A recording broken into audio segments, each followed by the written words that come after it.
Well, so good morning, good afternoon, good evening to all of you. तो आप जब भी मुझे देख रहे होगे तो मैं आपके साथ हूं।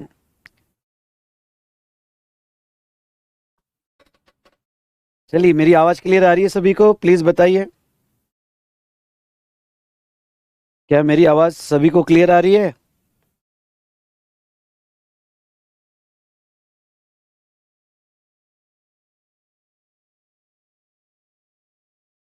Good evening Vijay, Sanjay, Vishwajeet, Nishant. Good evening बेटा। Good evening Sonia, Yogesh. Good evening. मेरी आवाज क्लियर आ रही है सभी को?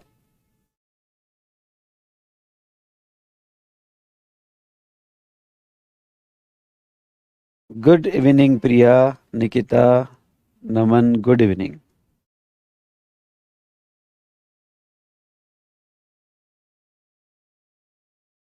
चलो,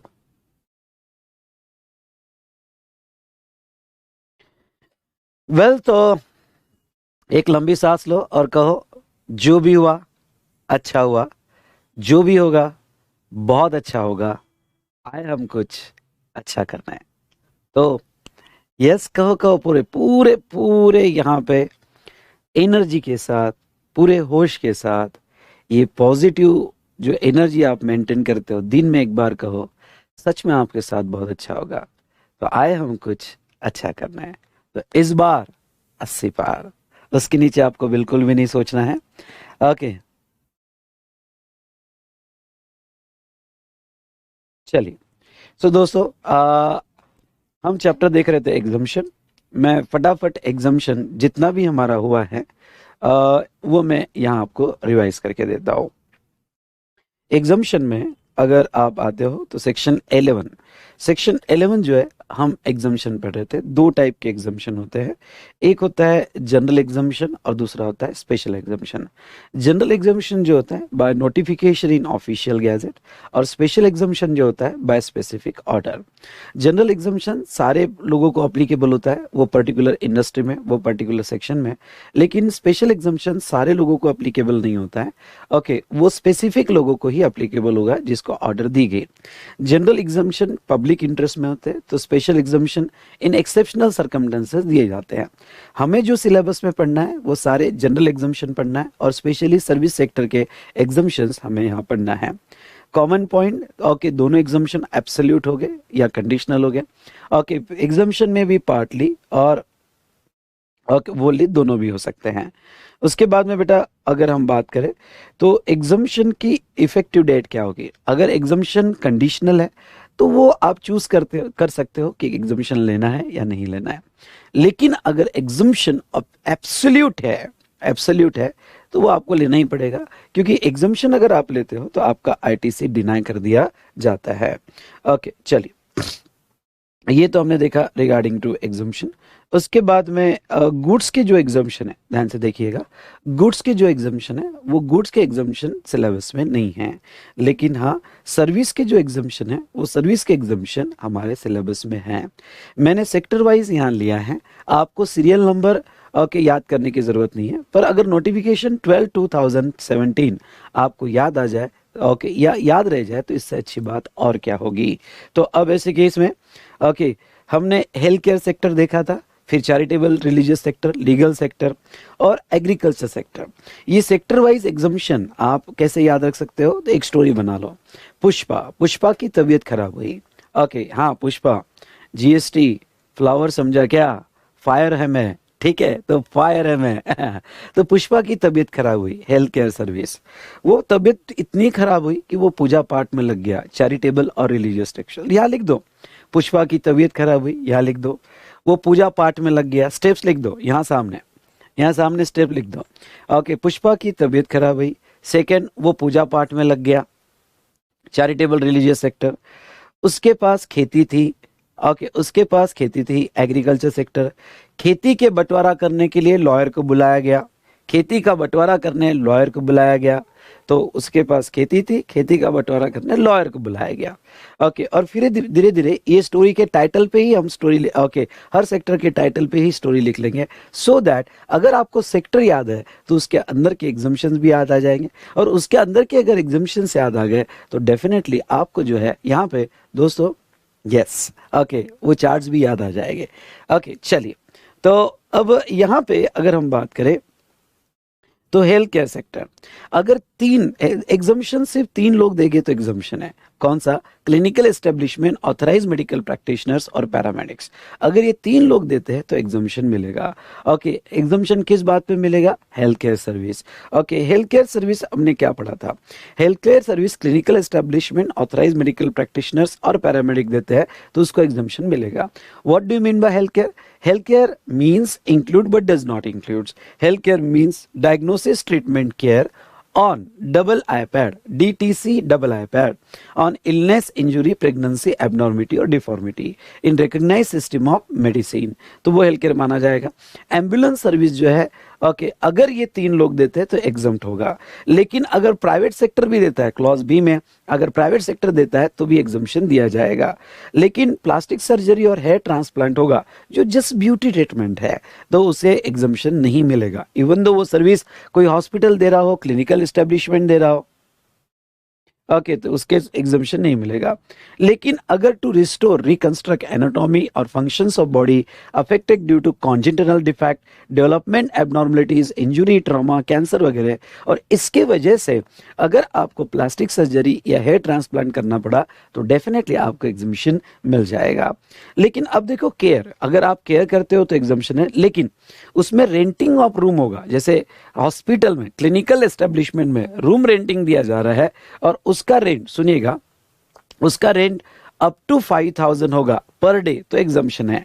लेकिन अगर आप 5,000 के ऊपर वाली रूम बुक करते हो, other than ICU, ICCU, NICU, इसको छोड़ के अगर आप 5,000 के ऊपर वाली रूम बुक करते हो तो फिर आपको जीएसटी स्पेशली वो रूम रेंट पे लगाया जाएगा। और मैं फिर से कह देता हूँ, आपको ये सीरियल नंबर वगैरह याद करने की जरूरत नहीं है भाई, एग्जाम्पशन ही याद हो जाए तो बहुत बड़ी बात है, और याद करने के लिए सिर्फ जीएसटी है क्या, आपको बहुत सारे सब्जेक्ट्स है ठीक है, 10 to 11 सब्जेक्ट्स है, तो इसके पीछे मत लगना फालतू बातों के पीछे। ओके, नाउ नेक्स्ट अगर हम बात करें तो रिकॉग्नाइज सिस्टम ऑफ मेडिसिन यहाँ दिया है, जैसे allopathy, yoga, naturopathy, Ayurveda, homeopathy, सिद्धा, यूनानी और एनी अदर सिस्टम। पैरामेडिक्स यानी क्या, nursing staff, physiotherapist, technicians, lab assistants, यहाँ जहाँ तक देखा जाए तो इनको पैरामेडिक्स कहते हैं। ओके, हाँ, पैथोलॉजिकल लैब भी आपके एग्जाम्पशंस में कवर की जाती है। और यहाँ पे IVF treatment, IRT treatment, okay, ART treatment, ये भी ये हेल्थ केयर बोला जाएगा। एनिमल्स और बर्ड्स का भी ख्याल रखा गया है, उनका भी अगर हेल्थ केयर सर्विस होगा, वेटरनरी डॉक्टर सर्विसेज देता होगा तो उसको भी एग्जाम्पशन दिया गया है। रिहैबिलिटेशन सेंटर्स पे अगर कोई प्रोफेशनल सर्विस दे रहे और वो educational institution, rehabilitation centres government के या चैरिटेबल ट्रस्ट के सेंटर पे दे रहे हो तो उसको भी एग्जाम्पशन दिया जाएगा।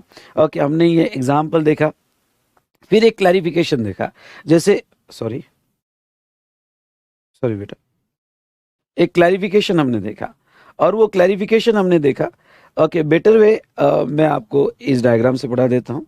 ओके, ये डायग्राम मैंने आपको बोली थी ड्रॉ करने, पर पता नहीं आपने किया नहीं किया, इसमें तुम्हारा घाटा, मेरा कुछ नहीं जाता, ज्यादा प्यार हो जाता तो मैं सह नहीं पाता, ला ला ला ला ला ला ठीक है। तो अब ऐसे केस में ओके, रूम रेंट पे दिया हॉस्पिटल में, केयर माना जाएगा, एग्जाम माना जाएगा, पर अप टू 5,000। दूसरा, ओके, रिटेंशन मनी, जैसे आप जब पेशेंट को सर्विस देते हो और मेडिसिन उसमें साथ में देते हो तो कंपोजिट सप्लाई माना जाता है। Principal supply health care service है, हेल्थ केयर सर्विस है, इसलिए वो सप्लाई को एग्जाम्पशन मिल जाएगा। हॉस्पिटल जो रिटेंशन मनी रखता है वो भी हेल्थ केयर का पार्ट माना जाएगा और उसको भी एग्जाम्पशन दिया जाएगा।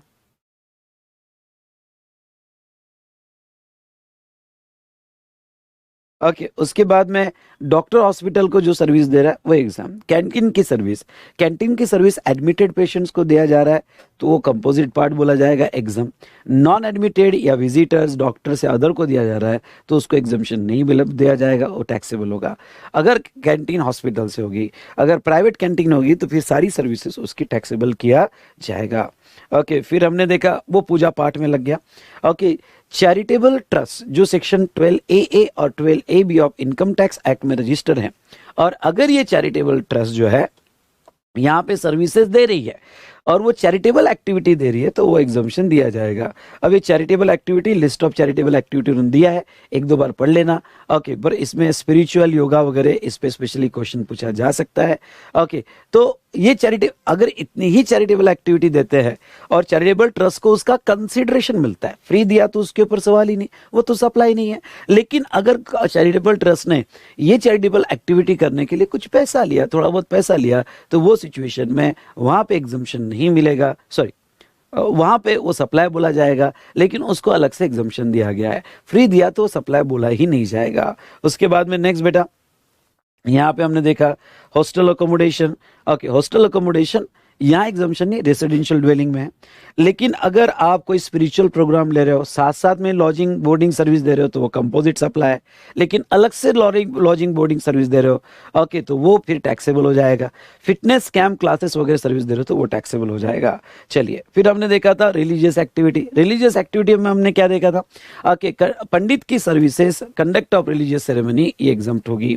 दूसरा, रिलीजियस प्लेस पे रेंटिंग, सुनना, रेंटिंग सर्विसेज आप रिलीजियस प्लेस पे दे रहे हो, और ये जो रेंटिंग सर्विसेज आप रिलीजियस प्लेस पे दे रहे हो, ओके, क्या तो उसके जो कनेक्टेड एरिया जनरल पब्लिक के लिए, आप जैसे रूम रेंट पे, धर्मशाला है, रूम रेंट दे रहे हो और रूम का रेंट 1,000 या उससे कम है, तो आपको एग्जम्पशन दिया जाएगा। अगर मेडिटेशन हॉल है, कम्युनिटी हॉल है, कल्याण मंडपम है, और लाइक में मेडिटेशन हॉल भी आ जाता है, तो उसका पर डे रूम रेंट 10,000 से कम है, लेस देन 10,000 ना, ओके, तो एग्जम्प्ट है। 10,000 और मोर होगा तो टैक्सेबल होगा। और उसके बाद में रेंटिंग ऑफ शॉप्स और अदर स्पेसेस फॉर बिजनेस और कॉमर्स, तो वो पर मंथ है। 10,000 से कम होगा तो एग्जाम, 10,000 या उससे ज्यादा होगा तो टैक्सेबल कर दिया जाएगा। ओके, कैलाश मानसरोवर सर्विसेज वगैरह ये तो पढ़ने की, आप पढ़ लेना, या आपके लिए होमवर्क। ओके, ये कैलाश मानसरोवर पे या हज पिलग्रिमेज पे जो सर्विसेज दी जाएगी वो एग्जाम्प्ट होगी। उसके बाद में हमने प्रॉब्लम सॉल्व किया। लीगल सेक्टर, लीगल सेक्टर में मैंने ओके आपसे चार्ट ड्रॉ करवाया था। अगर आर्बिट्रल ट्रिब्यूनल होगा और आर्बिट्रल ट्रिब्यूनल कोई भी सर्विसेज बिजनेस एंटिटी को दे रहा है, लेकिन जो बिजनेस एंटिटी को सर्विस दे रहा है उसका प्रीसीडिंग फाइनेंशियल ईयर का एग्रीगेट टर्नओवर, समझ लो, जो बिजनेस एंटिटी को सर्विस दे रहा है उसका प्रीसीडिंग फाइनेंशियल ईयर का aggregate turnover does not exceeds threshold, मतलब उसको रजिस्ट्रेशन के बाहर रखता है, तो वो सर्विस एग्जम्प्ट है। करंट ईयर में जो भी सर्विस लिया जाएगा वो एग्जम्प्ट होगी। देखो, एग्जम्पशन करंट ईयर में, पर on the basis of previous year, तो करंट ईयर में सर्विस एग्जम्प्ट होगी, कोई टैक्स फॉरवर्ड चार्ज और रिवर्स चार्ज में नहीं आएगा। लेकिन टर्न और थ्रेशोल्ड से ज्यादा है वो रजिस्टर बंदा है, करंट ईयर में जो है जो भी सर्विस लेगा रिवर्स चार्ज में आएगा। सर्विस नॉन बिजनेस एंटिटी को दिया तो एग्जाम, गवर्नमेंट को दिया, गवर्नमेंटल अथॉरिटी को दिया या गवर्नमेंट एंटिटी को दिया तो वो सर्विस एग्जाम बोली जाएगी।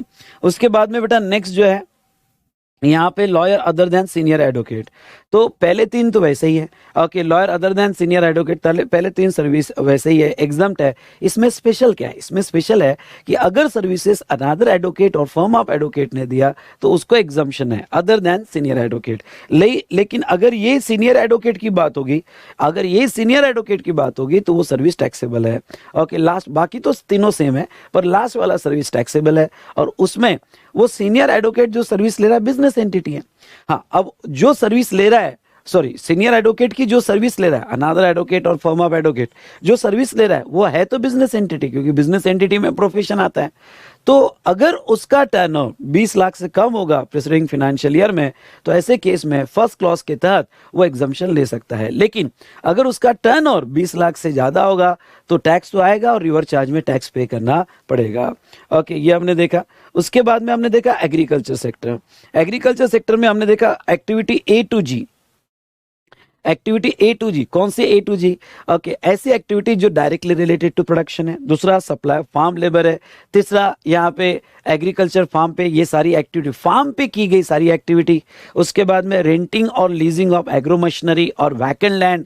उसके बाद में loading unloading packing storage warehousing of agriculture produce, agriculture extension services या एपीएमसी या कमीशन एजेंट की services on agriculture produce. Okay, तो ये ए टू जी सर्विसेज अगर आपको, okay, A to G services जो है और ये एग्रीकल्चर एक्टिविटी पे होगी। What do mean by agriculture activity?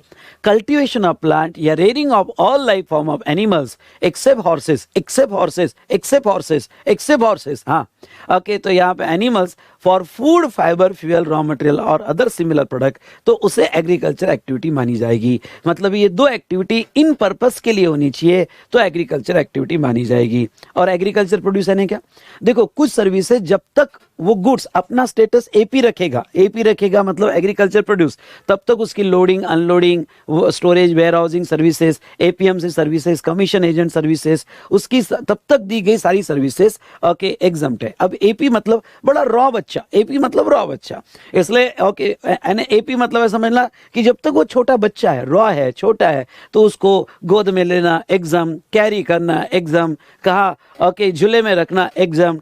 मतलब क्या कि जब तक वो फार्म से निकला है, छोटा बच्चा है, तो उसका loading, unloading, storage, warehousing okay APMC, commission agent exempt okay. मतलब वो छोटा बच्चा कब बोला जाएगा, एपी कब बोला जाएगा कि वो ओके यहाँ पे फार्म से कवला कवला निकला है ओके, मतलब उसके ऊपर कोई प्रोसेसिंग नहीं की है, या फिर उसके ऊपर उतनी प्रोसेसिंग की हो कल्टीवेटर ने, उसके ऊपर उतनी प्रोसेसिंग की हो कल्टीवेटर ने जो जरूरी थी।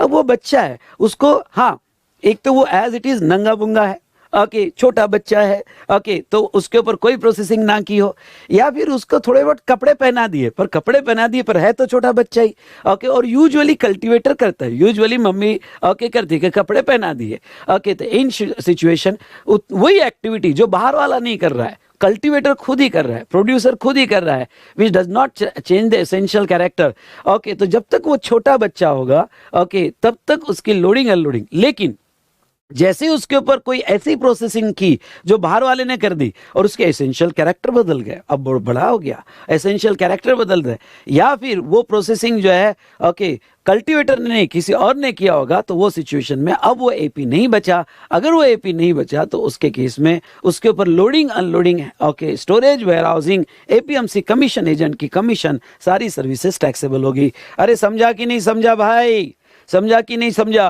तो देखो टोमेटो, टोमेटो ये छोटा बच्चा है ओके, तो एपी है, उसके ऊपर कोई प्रोसेसिंग नहीं की, तो वो एपी की सारी सर्विसेज एग्जाम्प्ट होगी ओके। लेकिन टोमेटो केचप हो गया, केचप हो गया, तो अब वो एपी नहीं बचा। पोटैटो एपी है, पोटैटो चिप्स हो गए तो एपी नहीं बचा। शुगर केन एपी है, पर शुगर जैगरी, शुगर जैगरी वो रिफाइंड हो गया ओके, रिफाइंड हो गया तो वो कल्टीवेटर यूजुअली करता नहीं है, इसलिए वो नॉन एपी माना जाएगा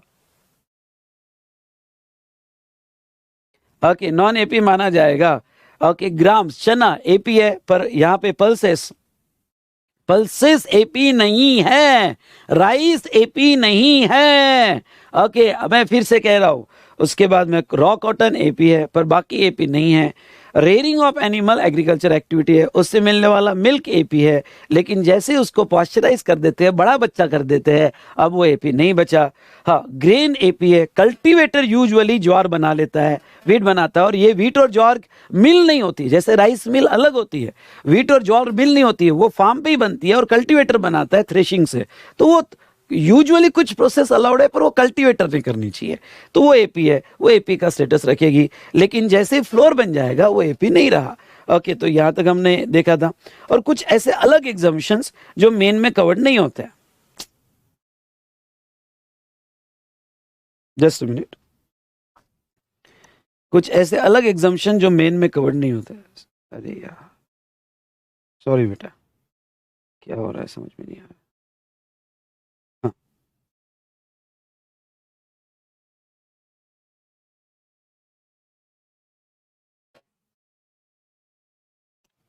हाँ बेटा, तो कुछ ऐसे एग्जम्पशन जो अलग से नहीं होंगे, ठीक है। कोकोनट, हाँ एक सवाल हो सकता है सर, कोकोनट और उसमें का अंदर का वाटर, कोकोनट में अगर आप सुनो, कोकोनट में अगर आप पानी पी रहे हो तो वो एपी है, लेकिन कोकोनट का पानी निकाल के, सुनो, कोकोनट का पानी निकाल के उसको पैकिंग वैकिंग किया जाए तो फिर वो एपी नहीं बचा, उसको पैकिंग वैकिंग किया तो फिर वो एपी नहीं बचा, ठीक है। कुछ एग्रीकल्चर एक्टिविटी जिसमें रेयरिंग ऑफ एनिमल्स है, यहाँ पे दिया हुआ है ओके। हाँ, राइस एपी नहीं है, लेकिन राइस की कुछ एक्टिविटीज को एग्जम्पशन दिया है, जैसे loading, unloading, packing, storage, warehousing, उसको एग्जम्पशन दिया है। उसके बाद में माइनर फॉरेस्ट प्रोड्यूस को एग्जम्पशन है। उसके बाद में ओके, सीरियल्स, पल्सेस, फ्रूट्स और वेजिटेबल्स जो एपी के डेफिनेशन के बाहर निकल गए, है वो फ्रूट्स ही, है वो वेजिटेबल, पर उसके ऊपर कोई प्रोसेसिंग हो गई, तो ऐसे केस में प्रोसेसिंग होने के बाद भी और एपी में नहीं भी आते होंगे तो भी उसका स्टोरेज और वेयर हाउसिंग का एग्जम्पशन होता है। जैसे फ्रूट पे वैक्सिंग हो गया, लेबलिंग हो गया, ओके, कुछ भी प्रोसेस हो जाती है जो कल्टीवेटर नहीं कर रहा है, दूसरे ने की कि वो अपना एपी का स्टेटस छोड़ दिया उसने, और एपी का स्टेटस छोड़ा उसके बाद में भी उसको स्टोरेज और वेयर हाउसिंग एग्जम्पशन मिलेगा। उसके बाद में pre conditioning, pre cooling, ripening, waxing, retail packing, labelling of fruits and vegetable वो एग्जम्पशन में रहेगा। Job work process in relation to agriculture exemption में रहेगा। ओके, उसके बाद में artificial insemination of livestock, ये एग्जम्पशन में रहेगा। चलो, तो हमने एग्रीकल्चर सेक्टर देखा यहां तक। यस दोस्तों, सब याद आया आपको? यस और नो, जोर से बोलिए, हाउस द जोश। अरे सारा कुछ याद आया, नहीं आया प्लीज बताइए। सो हाँ,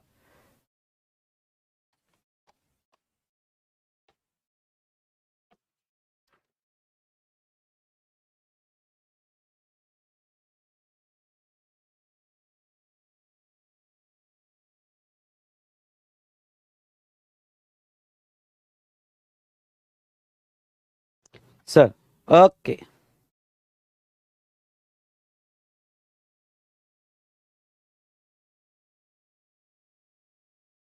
चलिए।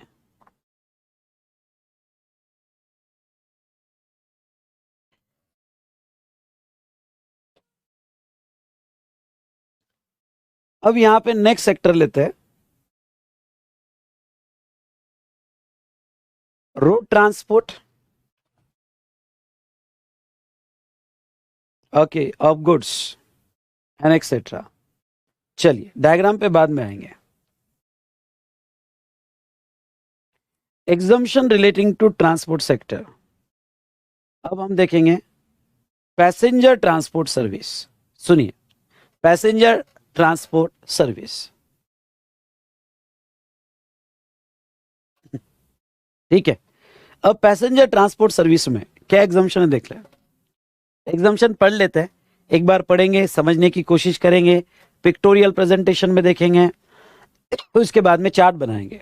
मतलब मैं कम से कम आपको 3 से 4 बार इसको रिवाइज करके देने वाला हूँ, 3 से 4 बार आपको ये रिवाइज करके देने वाला हूँ। ओके, ट्रांसपोर्ट सेक्टर का। और एक नोटबुक, एक loose page, blank page ready रखना, जो चार्ट बना के आपको यहाँ अटैच करना है, ठीक है।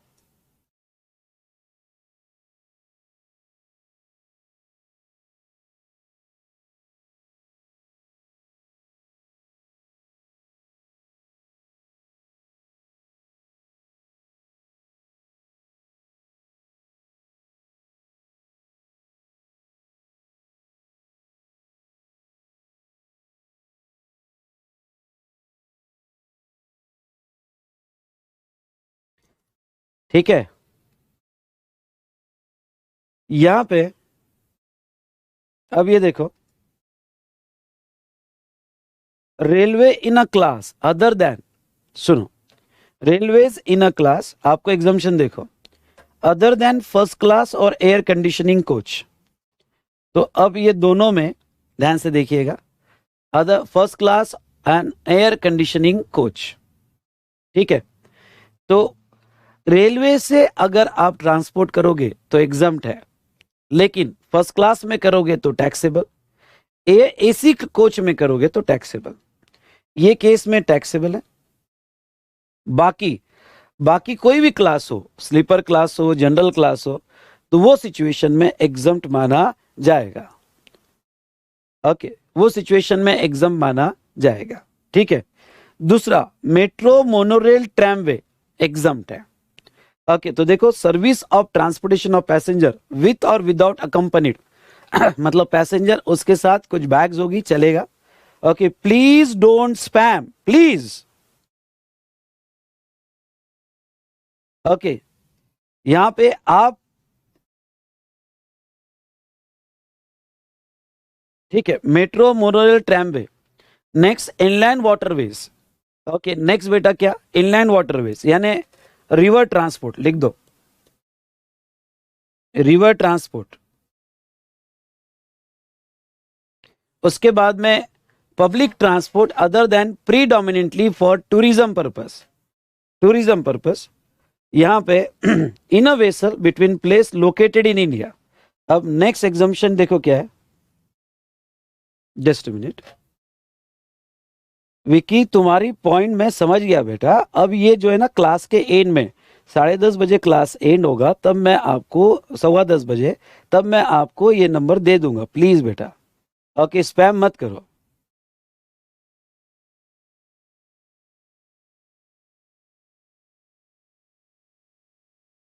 ओके, तो ऐसे केस में यहां पे अगर एसी कोच होगा, अब देखो कैसे कुछ ट्रेन टोटली एसी कोच होती है, जैसे ओके महाराष्ट्र में गरीब रथ चलती है, टोटली एसी कोच होगी तो फिर वो टैक्सेबल होगा। लेकिन अगर आपके ट्रेन में 3 क्लास है, फर्स्ट क्लास और एसी क्लास और बाकी ओके स्लीपर क्लास, और यहाँ पे जनरल क्लास में अगर एसी कोच एसी नहीं है तो उसके टिकट पे आपका जीएसटी नहीं आएगा।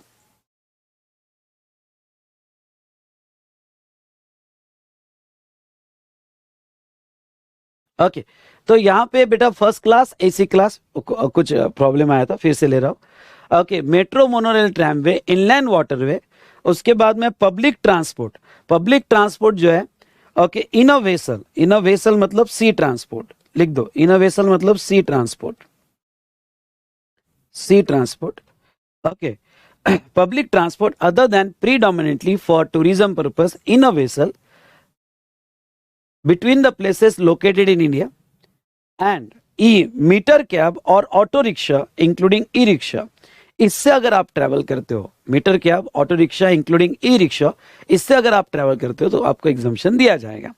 However, nothing contained in item E above shall apply to service supplied through electronic commerce operator। चलिए, अब बेटा देखो, ये जो एग्जम्पशन है यहां आप लिख सकते हो, ये एग्जम्पशन बाय रेल है, ये एग्जम्पशन बाय रेल है, ठीक है। उसके बाद में सॉरी बी, ए और बी तक ये जो है 2 एग्जम्पशन वाटर से रिलेटेड है, अगर पैसेंजर वाटर से जाता है। तीसरा बेटा ये जो एग्जम्पशन है बाय रोड, बाय रोड मतलब हमें क्या मैस इनसाइट मिला, हमें ये इनसाइट मिला कि रेल सेक्टर में जहां तक देखा जाए तो फर्स्ट और एसी क्लास छोड़ के बाकी एग्जाम, मेट्रो मोनोरेल ट्रैमवे की ticket totally exempt, inland waterway और जो शिप ट्रांसपोर्ट होता है फॉर पब्लिक वो एग्जाम, और रोड में सिर्फ meter cab auto rickshaw including ई रिक्शा उसकी टिकट एग्जाम। बाकी ये जो नीचे दिया है, ये नीचे जो दिया है मैं बाद में पढ़ाऊंगा आपको कि ये नीचे क्या उनका कहना क्या है, ठीक है बेटा। चलिए, अब मैं और एक एग्जाम्पशन लेते हैं और फिर मैं आपको साथ में पढ़ाने की कोशिश करता हूं। ओके, ये क्लैरिफिकेशन हम बाद में लेंगे। और एक एग्जाम्पशन देखो क्या है, पैसेंजर ट्रांसपोर्ट सर्विस, और दोनों एग्जाम्पशन साथ में देखेंगे। पैसेंजर ट्रांसपोर्ट सर्विस विथ और विदाउट अकम्पनीड बिलोंगिंग्स बाय, मतलब क्या, अगर आप ऊपर वाले एग्जाम्पशन में देखते हो तो एयर को वहां वो एंट्री में एग्जाम्पशन नहीं है, लेकिन इस एंट्री में बाय एयर को भी एग्जाम्पशन दिया गया है। अगर पैसेंजर बाय एयर यानी एयरक्राफ्ट से जाता है और वो इकोनॉमी क्लास में जाता है, इकोनॉमी क्लास में जाता है जिसका एम्बार्किंग और टर्मिनेटिंग, एम्बार्किंग यानी बोर्डिंग लिख दो, जिसका बोर्डिंग और terminating in an airport located in a state of Arunachal Pradesh, Assam, Manipur, Meghalaya, Mizoram, Nagaland, Sikkim, Tripura, उसके बाद में Tripura, Bagdogra, located in West Bengal, located in West Bengal. तो ऐसे सिचुएशन में अगर आप इन स्टेट में जा रहे हो तो जाने की टिकट पे जीएसटी नहीं लगेगा, एम्बार्किंग एंड बोर्डिंग। आप इन स्टेट में जा रहे हो तो जाने की टिकट पे जीएसटी नहीं लगेगा, क्योंकि वहां आपकी जर्नी स्टेट टर्मिनेट हो रही है, या वहां से आ रहे हो मतलब वहां से बैठ रहे हो, एम्बार्क कर रहे हो, तो उस टिकट पे भी जीएसटी नहीं लगेगा, स्पेशली बायर। तो इन स्टेट में सर लर्न करना पड़ेगा क्या, पढ़ लेना, अगर पूछा तो एकदम वर्ड टू वर्ड लर्न करने की जरूरत नहीं है, क्योंकि गवर्नमेंट इन स्टेट का टूरिज्म प्रमोट करना चाहती है, इसलिए बाय एयर कोई इन स्टेट में जा रहा है, जाने की टिकट पे जीएसटी नहीं। और उस स्टेट से आ रहा है तो वो टिकट पे भी जीएसटी नहीं। दूसरा, non air conditioning contract carriage. Non air conditioning contract carriage मतलब प्राइवेट बसेस। ओके, ये जो प्राइवेट बसेस जिससे आप ट्रैवल करते हो, गवर्नमेंट की बस में आज जाता कौन है? सब प्राइवेट बस में जाता है। इसको कहते हैं कॉन्ट्रैक्ट कैरेज। अगर आपकी प्राइवेट बसेस होगी और वो नॉन एसी होगी, एसी बस की टिकट खरीदते हो तो जीएसटी आएगा, लेकिन अगर नॉन एसी बस की टिकट खरीदते हो तो एग्जम्पशन है, other than radio taxi for transportation of passenger excluding tourism, conducted tour, charter और हायर। लेकिन अगर ये non AC private buses tourism के लिए यूज की जा रही है, टूरिज्म के लिए, तो फिर टैक्सेबल हो जाएगा। कंडक्टेड टूर, किसी के ट्रिप जा रही है और ट्रिप के लिए बस हायर किया जा रहा है तो फिर उसके ऊपर जीएसटी आएगा। किसी हायरिंग चार्टर होगा तो कोई सॉफ्टवेयर कंपनी है, इसको हायर कर रही है तो फिर जीएसटी आएगा। लेकिन अगर ये पब्लिक ट्रांसपोर्ट के लिए यूज किया जाए, सुनो मैंने क्या कहा, पब्लिक ट्रांसपोर्ट के लिए यूज किया जाए from one station to another station, और ये प्राइवेट बसेस हो, नॉन एसी हो, तो एग्जाम मिलेगा, तो उसको एग्जाम मिलेगा। उसके बाद में नेक्स्ट स्टेज कैरेज मतलब government buses. Okay, stage carriage मतलब government buses other than air conditioning stage carriage, मतलब अगर गवर्नमेंट की बसेस होगी और वो स्टेज कैरेज जो गवर्नमेंट की बसेस है अगर नॉन एसी होगी तो एग्जाम, चलिए अब ये दोनों एग्जाम्शन को साथ में लेकर पढ़ने की कोशिश करते हैं। थोड़ा अब आपने टेक्स्ट देखना और आपके नोट्स के लेफ्ट साइड में पिक्चर्स देखना। ओके, और हम इसको अब कोरिलेट करने की कोशिश करेंगे और इसका इंसाइट लेने की कोशिश करेंगे। चलो आ जाओ पिक्चर्स पे। देखो, इंडिया में, सुनना आप ध्यान से, इंडिया में आपका जो ट्रांसपोर्ट होता है वो ट्रांसपोर्ट इंडिया में बाय रोड होता है। सुनिएगा, वो ट्रांसपोर्ट बाय रोड होता है। एक पैसेंजर कौन से मोड से ट्रांसपोर्ट करता है? मेनली बाय रोड, दूसरा बाय रेल, तीसरा बाय एयर, चौथा बाय वाटर से ट्रांसपोर्ट करेगा, और चौथा लास्ट केबल का। इसके अलावा अभी तो ट्रांसपोर्ट नया मोड तो आया नहीं है, ओके, कि वो गायब हो गया, ट्रांसपोर्ट हो गया और वापस आ गया, ऐसा ट्रांसपोर्ट तो आया नहीं है। इतने मोड के अलावा बाकी कोई भी मोड नहीं है जिससे पैसेंजर ट्रांसपोर्ट करता है। चलो एक इंसाइट लेते हैं। ओके, रुको, कोई क्वेश्चन नहीं, पहले समझ लो यार, मैं क्वेश्चन के लिए बैठा हूं ना, पहले समझ लो। और मैं तुमको गारंटी देता हूं कि मैंने जैसे ही चार्ट बना लिया आपका कोई भी क्वेश्चन इसमें नहीं रहेगा, ये मेरी गारंटी, ये मेरा वादा, तेरा क्या जाता। ओके, तो यहाँ पे अब रोड में आप गए और आप जाने के बाद बस में बैठे, वो बस जो है, ओके, उसके ऊपर लिखा नीता। ओके, मतलब प्राइवेट बसेस है, गवर्नमेंट बस नहीं। गवर्नमेंट बस महाराष्ट्र की इधर है, आपके यहाँ कलर अलग अलग हो सकता है गवर्नमेंट बसेस का, पर वो इधर है। और आप जो है ये प्राइवेट बस में टिकट खरीदी और ये टिकट खरीदे आप बस है, इसको कहा जाता है कॉन्ट्रैक्ट कैरेज, अब आप राइट साइड में देखो। ओके, कॉन्ट्रैक्ट कैरेज के बारे में दोनों एग्जाम्पशन साथ में पढ़ो, दोनों एग्जाम्पशन साथ। कहाँ क्या लिखा है कॉन्ट्रैक्ट कैरेज के बारे में? पहला एग्जाम्पशन पढ़ोगे तो रेल नहीं, ओके, उसके बाद में वाटर नहीं, उसके बाद में बाय रोड में मीटर क्या, नहीं, उधर बस वाला नहीं आता है। फिर नीचे आता है, नीचे कॉन्ट्रैक्ट कैरेज में आता है। क्या लिखा है बेटा कॉन्ट्रैक्ट कैरेज में? अगर आप जो है, ओके, टिकट अंदर जा रहे हो, बस के टिकट ले रहे हो, क्या लिखा है? अगर ये बस पब्लिक के लिए एक स्टेशन से दूसरे स्टेशन जा रही है और पब्लिक के लिए यूज हो रही है, तो आप जो टिकट खरीद रहे हो वो टिकट अगर नॉन एसी होगी तो एग्जम्प्ट होगा, उस टिकट में जीएसटी नहीं लगेगा, और अगर एसी होगा तो जीएसटी लगेगा। और जनरली आपकी टिकट प्राइस इंक्लूडिंग जीएसटी होती है। ओके, जनरली आपकी प्राइस इंक्लूडिंग जीएसटी होती है। तो अब हमारे सामने क्या आ गया कि बस का एसी होगा तो टैक्सेबल, नॉन एसी होगा तो एग्जाम। ओके, तो उसमें बाद में भी अगर ये बस आपने, ओके, स्पेशल टूर के लिए हायर किया, आपकी ट्रिप जा रही है, तो आपने कॉल लगाया, चलो 2 बसेस भेज दो, नॉन एसी भेजना, बच्चों को क्या जरूरत है एसी की, नॉन एसी भेजना, ठंडी है इतनी। ओके, तो नॉन एसी बसेस बुलाई और स्पेशल टूर के लिए बुलाई, टूरिज्म के लिए बुलाया, कंडक्टेड टूर के लिए या हायरिंग के लिए बुलाया, जिसमें स्टेशन टू स्टेशन ट्रांसपोर्ट नहीं है, पॉइंट टू पॉइंट ट्रांसपोर्टेशन नहीं है, तो फिर टैक्सेबल हो जाएगा। हाँ, अगर उसमें पब्लिक जा रही है और एक पॉइंट से दूसरे पॉइंट टिकट चार्जेस लग के जा रही है तो उसको एग्जम्पशन मिलेगा। ये समझा क्या? जितने भी स्टूडेंट कनेक्टेड है ये समझा क्या? यस और नो बोलिए। यस और नो, तो ये जो जहां तक है उसको एग्जम्पशन मिलेगा। चलिए भाई सर समझ में आया हमको। उसके बाद में तो यहाँ पे लिख दो, शॉर्ट में लिख दो, ओके, एसी होगा तो टैक्सेबल और नॉन एसी होगा तो एग्जाम उसमें भी एक्सेप्शन है, exception tourism, conducted tour, charter tour, ठीक है। चलिए अब हम जाते हैं कैब में, हमने ओला वाले की कैब रोकी, रुको रुको, ओके, या बुक कर दी। अब फालतू ना बातें मत करो, ड्राइवर एम्प्लॉय होता है यार, कुछ भी बातें करने का, हम टिकट की बातें कर रहे हैं, ओके, फालतू जो भी मन में आया, ओके, मैंने आज का लेक्चर यूट्यूब पे दिया इसलिए जो भी मन में आया पूछने का क्या। ड्राइवर तो एम्प्लॉय है ना आपका, एम्प्लॉय की सर्विस शेड्यूल 3 में आती है ना, और उससे मेरा क्या लेना देना, मुझे ड्राइवर थोड़ी सर्विस दे रहा है, मुझे तो टिकट चार्जेस बस ओनर सर्विस दे रहा है। ओके, दूसरा है, और कोई सवाल नहीं पूछने का, बिल्कुल जब तक मैं कंप्लीट ना करूं बिल्कुल कोई सवाल नहीं पूछने का, मैं नहीं कह रहा हूं। ओके, उसके बाद में नेक्स्ट आपने ओला बुक किया, ये ओला वाला ये सर्विस मिल रही है, सॉरी बेटा जस्ट मिनट, सॉरी शायद लैपटॉप की बैटरी गई है, कनेक्टेड रहना, जस्ट मिनट।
चलिए ओके, आगे वापस। उसके बाद में आपने ओला, अब देखो कैब एग्जम्प्ट है, लेकिन पढ़ना एग्जम्पशन, मेरे साथ पढ़ना, कौन सी कैब एग्जम्प्ट है, मीटर कैब, मतलब ऐसी कैब जिसमें मीटर लगा हुआ है वो एग्जम्प्ट है। अगर ओला कैब से जा रहे हो तो लिख दो टैक्सेबल है, इसको एग्जम्पशन नहीं। प्राइवेट कैब से जा रहे हो तो ये भी टैक्सेबल है, इसको एग्जम्पशन नहीं। क्या एग्जम्प्ट है, meter cab, auto rickshaw including ई रिक्शा, वो एग्जाम किया जाएगा। उसके बाद में अगर गवर्नमेंट बसेस होगी, यानी स्टेज कैरेज, गवर्नमेंट बसेस को क्या बोलते हैं, स्टेज कैरेज, अगर ये गवर्नमेंट बसेस होगी और मैंने बस को रोका, रुको ओके, और मैं बस के अंदर गया, ओके, मैंने टिकट ली, अब गवर्नमेंट बसेस होगी, अगर ये बस नॉन एसी है तो एग्जाम, सुनो यहां लिखो, नॉन एसी होगा तो एग्जाम, और एसी होगा तो टैक्सेबल,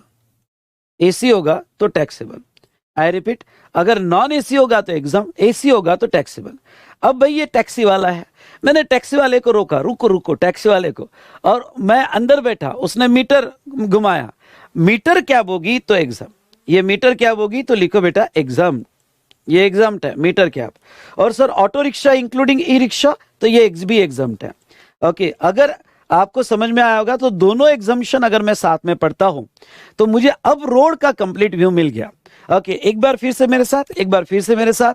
ओके, कॉन्ट्रैक्ट कैरेज होगा, बड़ी बस होगी, कॉन्ट्रैक्ट प्राइवेट बस होगी, AC taxable, non AC exempt. Stage carriage भी same, AC okay taxable, non AC exempt. Okay, cab में सारी cab taxable. Okay, meter cab exempt. Okay, auto rickshaw exempt. Clear? Clear हो गया तो one type कीजिएगा, सभी जो भी स्टूडेंट मेरे साथ कनेक्टेड है। ओके, वन टाइप कीजिएगा। अब आते हैं रेल ट्रांसपोर्ट। रेल ट्रांसपोर्ट में वो क्या कहते हैं? रेल ट्रांसपोर्ट में वो कहते हैं कि अगर बाय रेल आप बैठते हो तो ये एग्जम्प्ट है बेटा। एसी सॉरी फर्स्ट क्लास ये टैक्सेबल है, ये टैक्सेबल है। ओके, एसी क्लास भी टैक्सेबल है, एसी क्लास भी टैक्सेबल है। लेकिन जनरल क्लास, स्लीपर क्लास जिसमें एसी नहीं, तो ये एग्जम्प्ट है, ये एग्जम्प्ट है। ठीक है, यहां पे ये एग्जम्प्ट रहेगा। उसके बाद में मेट्रो मोनोरेल एग्जम्प्ट है, मेट्रो मोनोरेल एग्जम्प्ट है, ये एग्जम्प्ट है। सी दिस आयरनी, जैसे मेट्रो मोनोरेल पूरा एसी होता है पर गवर्नमेंट को मेट्रो मोनोरेल को प्रमोट करना है। ओके, मेट्रो मोनोरेल को गवर्नमेंट को प्रमोट करना है, तो मेट्रो मोनोरेल क्यों ना टोटल एसी हो, वो एग्जम्प्ट है।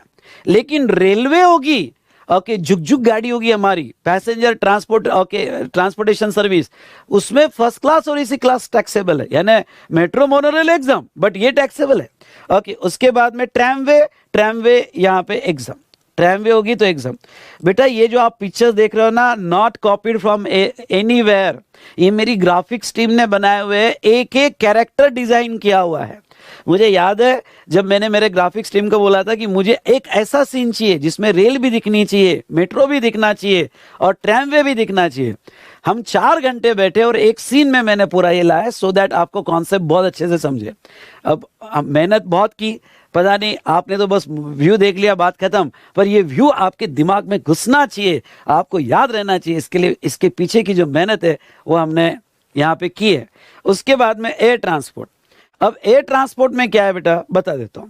अगर आप राइट साइड के एग्जाम्पशन देखते हो, सुनो, ओके, अगर आप राइट साइड के एग्जाम्पशन देखते हो तो पहले एग्जाम्पशन में एयर को कोई बेनिफिट नहीं है, पर दूसरे एग्जाम्पशन में एयर को बेनिफिट दिया है।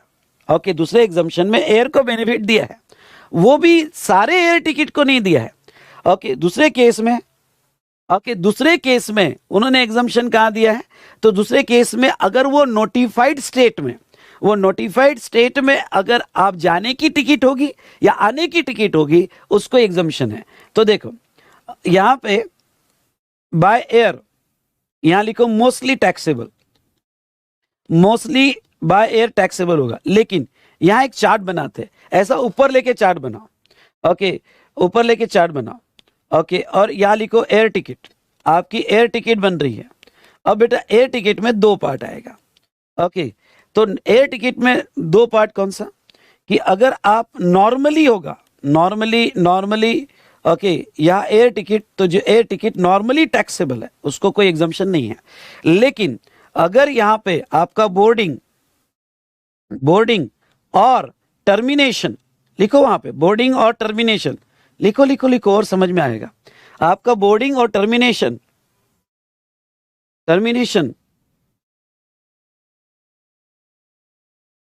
ओके, थोड़ा स्मॉल हैंड राइटिंग है, नोटिफाइड एरिया में होगा, सॉरी, बोर्डिंग और टर्मिनेशन नोटिफाइड एरिया। अब नोटिफाइड एरिया ने क्या, वो देख लेना वहां पे स्टेट के नाम, नोटिफाइड एरिया में होगा। अगर इकोनॉमी क्लास होगा, इकोनॉमी क्लास होगा और अदर होगा, इकोनॉमी क्लास होगा तो एग्जम्प्ट, इकोनॉमी क्लास होगा तो एग्जम्प्ट, अदर होगा तो टैक्सेबल। ये समझा क्या चार्ट आपको? ओके, इकोनॉमी क्लास होगा तो एग्जाम, अदर होगा तो टैक्सेबल। ये समझ में आया क्या बेटा, प्लीज बताओ।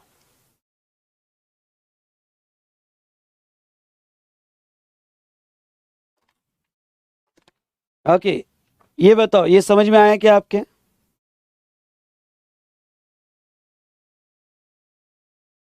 डन।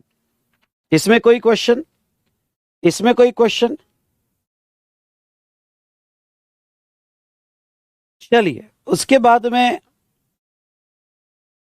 ओके, नोटिफाइड एरिया में सब आ गया, नोटिफाइड एरिया में वहां जो लिखा हुआ है बगडोगरा इन वेस्ट बंगाल, ये सब नोटिफाइड एरिया में एग्जम्प्ट रहेगा। चलो, तो एयर टिकट पे मोस्टली जीएसटी आता है, नॉर्मली जीएसटी आता है, लेकिन जाने की या आने की टिकट नोटिफाइड एरिया में होगा, इकोनॉमी क्लास में होगा तो एग्जाम, अदरवाइज टैक्सेबल। अच्छा, इनलैंड वाटरवे यानी रिवर ट्रांसपोर्ट। सर रिवर नहीं दिख रही है, ये ग्राउंड के उधर है रिवर, ओके, तो रिवर में बोट दिख रही है ना, बस इतना। तो अभी बस बहुत सी बार रिवर ट्रांस इंडिया में होता है, बहुत सी बार पुराने गाने सुने होंगे, ओके, ओ माही रे वो रिवर में जा रहा है, पैसेंजर ट्रांसपोर्ट हो रहा है, ओके, वो रिवर में जा रहा है। तो रिवर ट्रांसपोर्ट की टिकट यानी इसकी टिकट एग्जम्प्ट रहेगी, रिवर ट्रांसपोर्ट की टिकट एग्जम्प्ट रहेगी। नाउ वेसल, इसको हम कहते हैं वेसल, जो बाय सी जा रहा है, ओके, एक रिवर है और एक वेसल है। रिवर ट्रांसपोर्ट को हम इनलैंड वाटरवे कहते हैं, और अब सी ट्रांसपोर्ट हो रहा है। अगर ये वेसल पब्लिक के लिए यूज हो रहा है, पढ़ो पढ़ो राइट साइड में पहला एग्जाम्पशन, पहला वाला एग्जाम्पशन में पढ़ो, ओके, पॉइंट नंबर डी पढ़ो राइट साइड में। वो क्या कहते हैं, अगर वेसल ट्रांसपोर्ट होगा, अगर वो पब्लिक के लिए होगा तो एग्जाम, अदर देन टूरिज्म के लिए होगा तो टैक्सेबल। यानी अगर ये शिप पब्लिक ट्रांसपोर्ट के लिए यूज हो रही है तो एग्जाम, पब्लिक ट्रांसपोर्ट के लिए यूज हो रही है एग्जाम। लेकिन अगर ये टूरिज्म के लिए यूज हो रहा है, क्रूज शिप है, ओके, और टाइटैनिक, ओके, क्रूज शिप है और क्रूज शिप टूरिज्म के लिए यूज किया जा रहा है, तो फिर ये टैक्सेबल, इनकी टिकट या इनके जो चार्जेस हो गए, जैसे Mumbai to Goa cruise ship है, ओके, तो वो केस में टैक्सेबल किया जाएगा, ओके, तो वो केस में टैक्सेबल किया जाएगा। और एक है रोपवे या केबल कार। अगर आप दोनों एग्जाम्पशन पढ़ते हो तो दोनों एग्जाम्पशन में रोपवे को एग्जाम्पशन कहीं नहीं है, तो यहां पे ओके, ये जो है ये टैक्सेबल किया जाएगा। इस तरह से हमने दोनों कवर कर लिए, अगर आप ध्यान दोगे तो हमने दोनों कवर कर लिए, ओके, ये सारा मोड ऑफ ट्रांसपोर्ट में, ओके। तो यहां पे अब आपको समझ में आएगा, रेलवे में first class AC class taxable, बाकी exempt, metro monorail tramway exempt, inland waterway exempt, vessel का पब्लिक ट्रांसपोर्ट एग्जाम पर tourism taxable, meter cab auto rickshaw exempt. अब आपका देखो इनसाइट बढ़ गया, मैपिंग बढ़ गया। पढ़ाई की यही तरीके होते हैं बॉस, मैं आपको कह रहा हूं, मैं ओके, ये मेरे लास्ट सेशंस है, लेकिन मैं आपका इंटरेस्ट नहीं जाने दूंगा। पढ़ाई की यही टूल्स होते हैं, ठीक है। जो एग्जाम्पशंस इंपॉर्टेंट है उसको तो दिल से मैं पढ़ाऊंगा, जो एग्जाम्पशंस इंपॉर्टेंट है उसको तो दिल से पढ़ाऊंगा, जो फालतू है वो आप सो जाओगे ऐसा पढ़ाऊंगा, ठीक है, पहले कह रहा हूं ठीक है। उसके बाद में next, applicability of GST on ticket और private ferry use for passenger transportation. Private ferry use की जा रही है, फेरी प्राइवेट हो गवर्नमेंट की, उससे लेना देना नहीं। अगर पब्लिक के लिए यूज की जा रही है, पैसेंजर यानी पब्लिक के लिए यूज की जा रही है, अगर कोई आपकी शिप है और शिप पब्लिक के लिए यूज की जा रही है, टूरिज्म के लिए यूज नहीं हो रही, तो एग्जाम। तो देखो क्लैरिफिकेशन क्या है, transportation of passenger by public transport other then tourism purpose in a vessel between located India is exam. मतलब वेसल से जा रहा है और पब्लिक के लिए यूज हो रहा है ना, तो exam. It is clarified that this exemption would apply. Okay, it is clarified that this exemption will apply to ticket purchase for transportation from one point to another point, irrespective whether ferry is owned or operated by private sector or by PSU or government. फेरी किसकी है वो important नहीं है, वो small ship किसकी है, government की है, पीएसयू की है या प्राइवेट की है, वो इंपॉर्टेंट नहीं। कौन जा रहा है उसके अंदर, पब्लिक जा रही है, टूरिज्म के लिए नहीं है, तो वो एग्जाम्पशन दे दिया जाएगा। वेरी गुड, ये हमारा हो गया। चलो दूसरा हमने ये भी कवर कर लिया, एयर इकोनॉमी क्लास ये नोटिफाइड में एरिया एग्जाम, कॉन्ट्रैक्ट कैरेज यानी private buses non AC exempt, लेकिन टूरिज्म चार्टर को होगा तो taxable, stage carriage non AC exam. अब मैं आपको ये बता दूं क्या, ये जो नीचे वाली दो लाइन है, यहां पे भी ये नीचे वाली ऊपर वाले एग्जाम्पशन में ये जो नीचे वाली दो लाइन है, however nothing contain in item E above shall apply to a services supplied through ECO. लेकिन अब वो क्या कहते हैं, अगर ये जो ई वाला है, अगर मीटर कैब या ऑटो रिक्शा ईसीओ के थ्रू अगर बुक किया गया तो फिर वो टैक्सेबल। दैट इज, लिख दो, if auto rickshaw is book through Ola, अगर वो ओला के थ्रू बुक किया, सुनिएगा, अगर वो ओला के थ्रू बुक किया, उबेर के थ्रू बुक किया, तो देन वो टैक्सेबल होगा, यानी अगर आप यहाँ पे ये जो मीटर कैब है ऑटो रिक्शा ईसीओ के थ्रू बुक करते हो तो फिर टैक्सेबल होगा, अदरवाइज वो टैक्सेबल नहीं होगा। सेम ईयर वो क्या कहते हैं, वो ये कहते हैं कि अगर आपने बी और सी यानी प्राइवेट बसेस या गवर्नमेंट बसेस का नॉन एसी का बुकिंग ईसीओ के थ्रू किया, यानी रेड बस ये ईसीओ है उसके थ्रू किया, तो फिर वो टैक्सेबल कर दिया जाएगा, चलिए इसके बाद में उन्होंने एक नोटिफिकेशन और दिया, और ये नोटिफिकेशन क्या है, whether hiring of vehicle by a firm for transportation of their employ to and from the work is exam as a transport passenger by non air conditioning contract carriage. अगर मैंने मेरी software company है, मेरी manufacturing company है, और मैंने बस hire की अपने एम्प्लॉय के लिए, ओके, फॉर मतलब और नॉन एसी बस हायर की कॉन्ट्रैक्ट कैरेज, तो क्या मुझे एग्जम्पशन मिलेगा?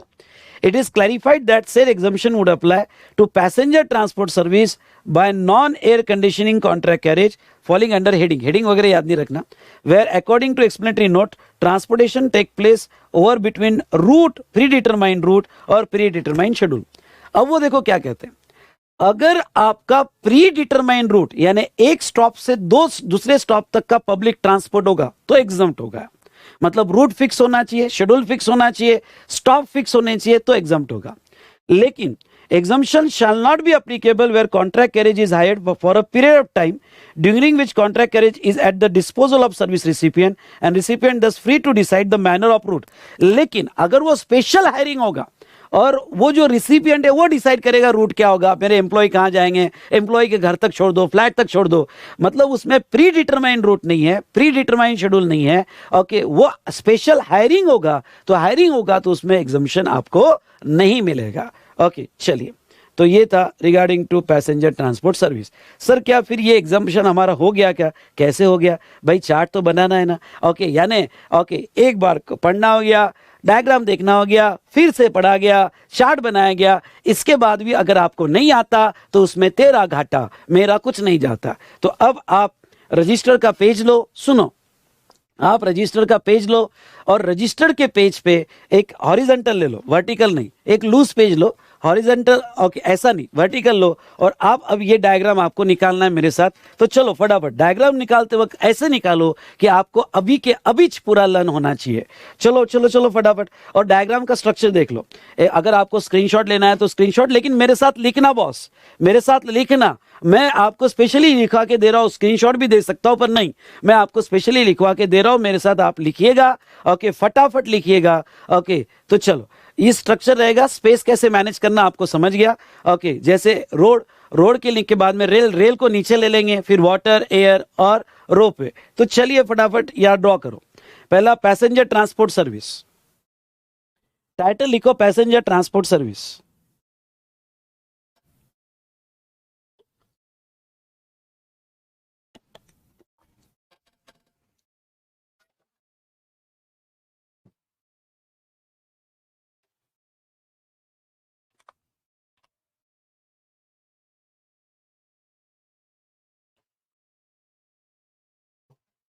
इसमें बाय रोड को बड़ा करता हूं, लिखो buses, second cab, taxi, auto rickshaw, do it fast.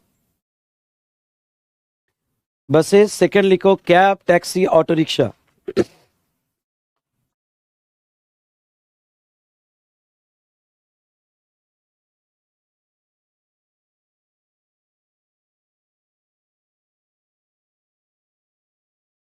Buses में दो पार्ट करना, पहला स्टेज कैरेज, दूसरा कॉन्ट्रैक्ट कैरेज। लिखते वक्त पूरा ध्यान, अभी के अभी लर्न हो जाना चाहिए। स्टेज कैरेज, दूसरा कॉन्ट्रैक्ट कैरेज। स्टेज कैरेज, दूसरा कॉन्ट्रैक्ट कैरेज।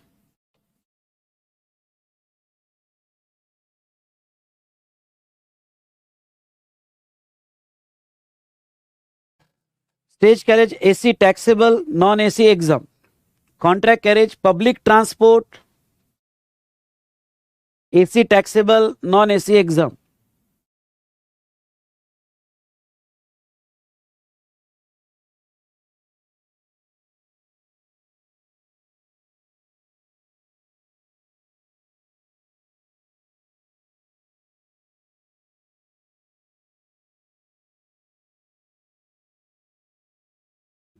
लेकिन contract carriage tourism charter hire के लिए होगा। Contract carriage tourism charter hire के लिए होगा तो टैक्सेबल।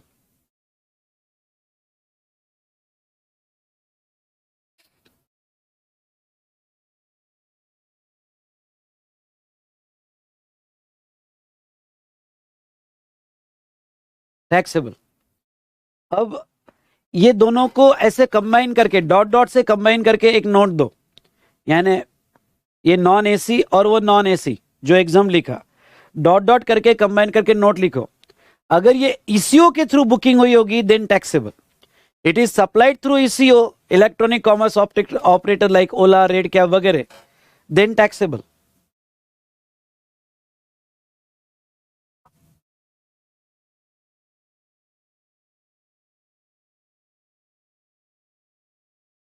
ओके, तो फिर वो टैक्सेबल होगा। ठीक है बेटा, चलो। तो ये तो हमने देखा। उसके बाद में आ जाओ आप cab, taxi, auto rickshaw. Cab, taxi, auto rickshaw यानी रोड में हमारे खत्म हो जाएंगे पूरे। इसमें लिखो मीटर कैब, दूसरा ऑटो रिक्शा इंक्लूडिंग ई रिक्शा, और बाकी ऑल अदर्स। बाकी all others. Meter cab, auto rickshaw including ई रिक्शा अगर आप लिख रहे हो तो उसको लिखो exempt.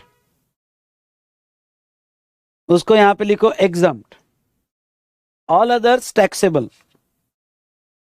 All other taxable. All other taxable.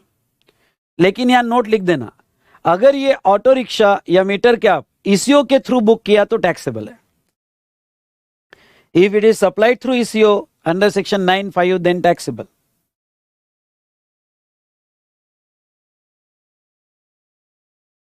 फिर वो टैक्सेबल हो जाएगा। चलो डन, वेरी गुड। अब आता हो रेल में। रेल में थोड़ा नीचे ले लेना, रेल में एरो करके नीचे ले लेना। रेल में दो पार्ट करो। ओके, रेल में, और रेल में दो पार्ट करो। पहला इंडियन रेलवे, दूसरा मेट्रो, मोनोरेल और ट्रैमवे। पहला इंडियन रेलवे, दूसरा मेट्रो, मोनोरेल और ट्रैमवे।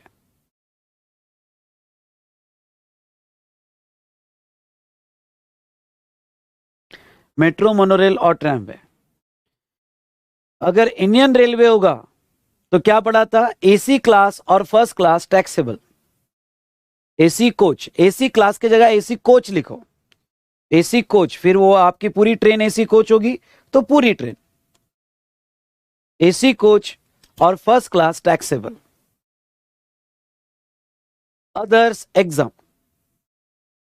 Others exam. उसके बाद में metro, monorail, tramway. Metro, monorail, tramway exam. Metro, monorail, tramway exam. चलो, अब आ जाओ बेटा वाटर। वाटर में पहला पार्ट। वाटर में पहला पार्ट इनलैंड वाटरवे होगा तो एग्जाम। वाटर में फर्स्ट पार्ट इनलैंड वाटरवे होगा तो एग्जाम।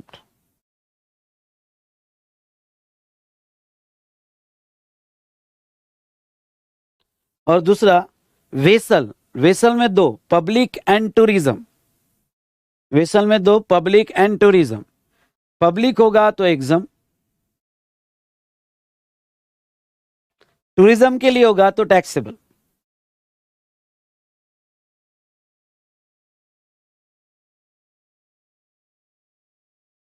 टैक्सेबल।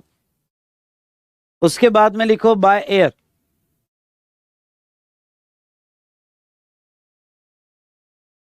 बाय एयर में रेड पेन से लिखना all taxable except, all taxable accept.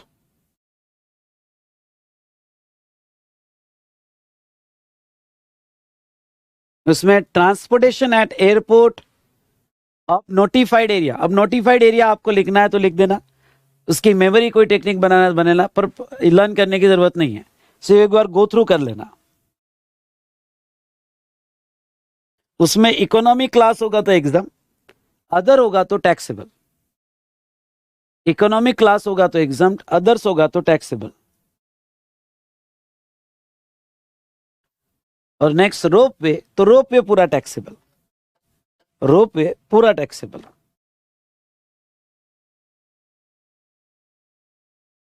पूरा टैक्सेबल। Very good. चलो, तो आपने अब क्या रहा बेटा, चार्ट भी बना लिया, बस अब क्वेश्चनर्स आपको सॉल्व करना है। ओके, एग्जामिनेशन के क्वेश्चनर्स आपको सॉल्व करना है, ठीक है। तो नो डाउट मेरा भी वीडियो आ जाएगा क्वेश्चनर डिस्कशन पे, लेकिन कोशिश आपने करना, तो आपका चैप्टर अभी खत्म हो जाएगा। अच्छे से समझ में आया पैसेंजर ट्रांसपोर्ट सेक्टर, यस और नो? अच्छे से समझ में आया तो जितने भी स्टूडेंट कनेक्टेड है कहो यस सर, थम दो, सभी लाइक करो। अच्छे से समझ में आया होगा तो लाइक करो।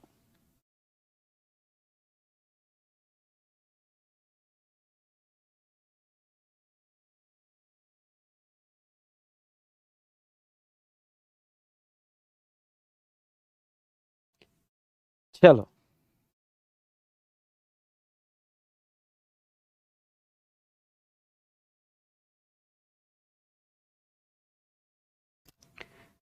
नाउ अब आते हैं गुड्स ट्रांसपोर्ट पे, पहले पढ़ लेते हैं, पहले पढ़ लेते हैं, फिर पिक्टोरियल प्रेजेंटेशन पे आते हैं।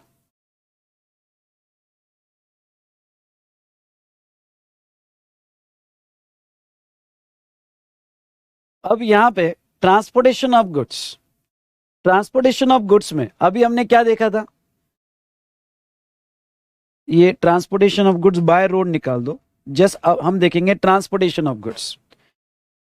तो वो क्या कहते हैं, services by way of transportation of goods. इसके पहले हमने पैसेंजर देखा था, ओके पैसेंजर देखा था, अब services by transportation of goods by road.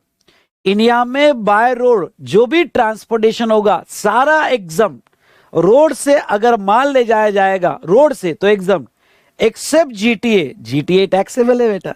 अगर आपको याद होगा तो रिवर चार्ज जीटीए 12%, 5%, कुछ याद आया क्या? जीटीए होगा तो टैक्सेबल, कुरियर एजेंसी होगी तो टैक्सेबल, इसके अलावा सारा रोड ट्रांसपोर्ट एग्जाम। और दूसरा इनलैंड वाटरवे, रिवर ट्रांसपोर्ट होगा तो एग्जाम, रिवर ट्रांसपोर्ट होगा तो एग्जाम। तो ऐसे केस में रोड ट्रांसपोर्ट उन्होंने पूरा एग्जाम कर दिया है, एक्सेप्ट क्या बेटा, एक्सेप्ट जीटीए और कुरियर एजेंसी।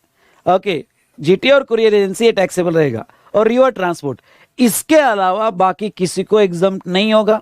ये पहला एग्जाम्शन, और बाकी और एग्जाम्शन से हम देखेंगे, पर ये पहला एग्जाम्शन है। अब इसके बेस पर अगर मैं आगे, इसके बेस पर अगर मैं आगे यहां पे सुनो,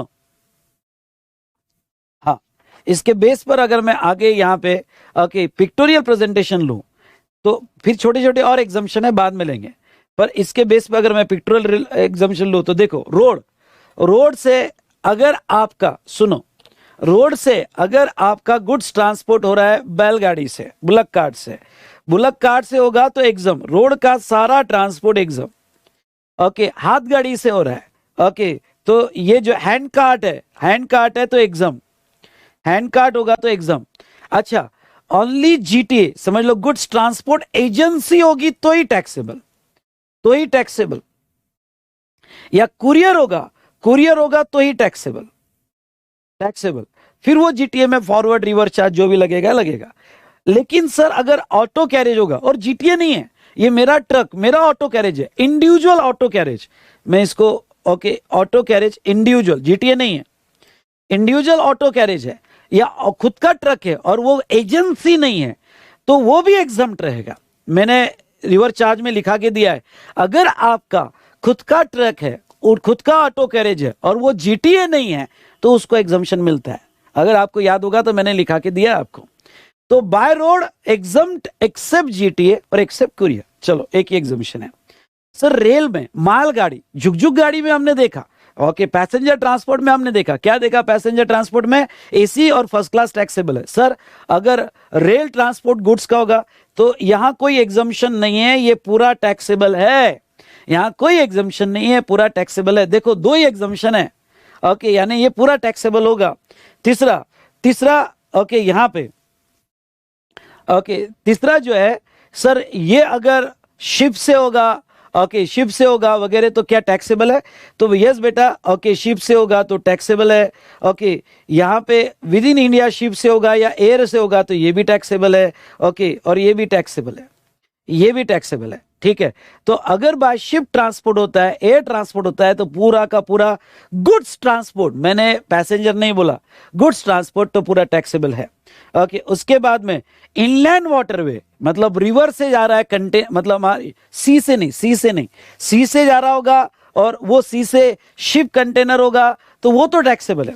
लेकिन अगर ये रिवर से जा रहा है तो रिवर से जो है ये एग्जम्प्ट है, इनलैंड वाटरवे एग्जम्प्ट है।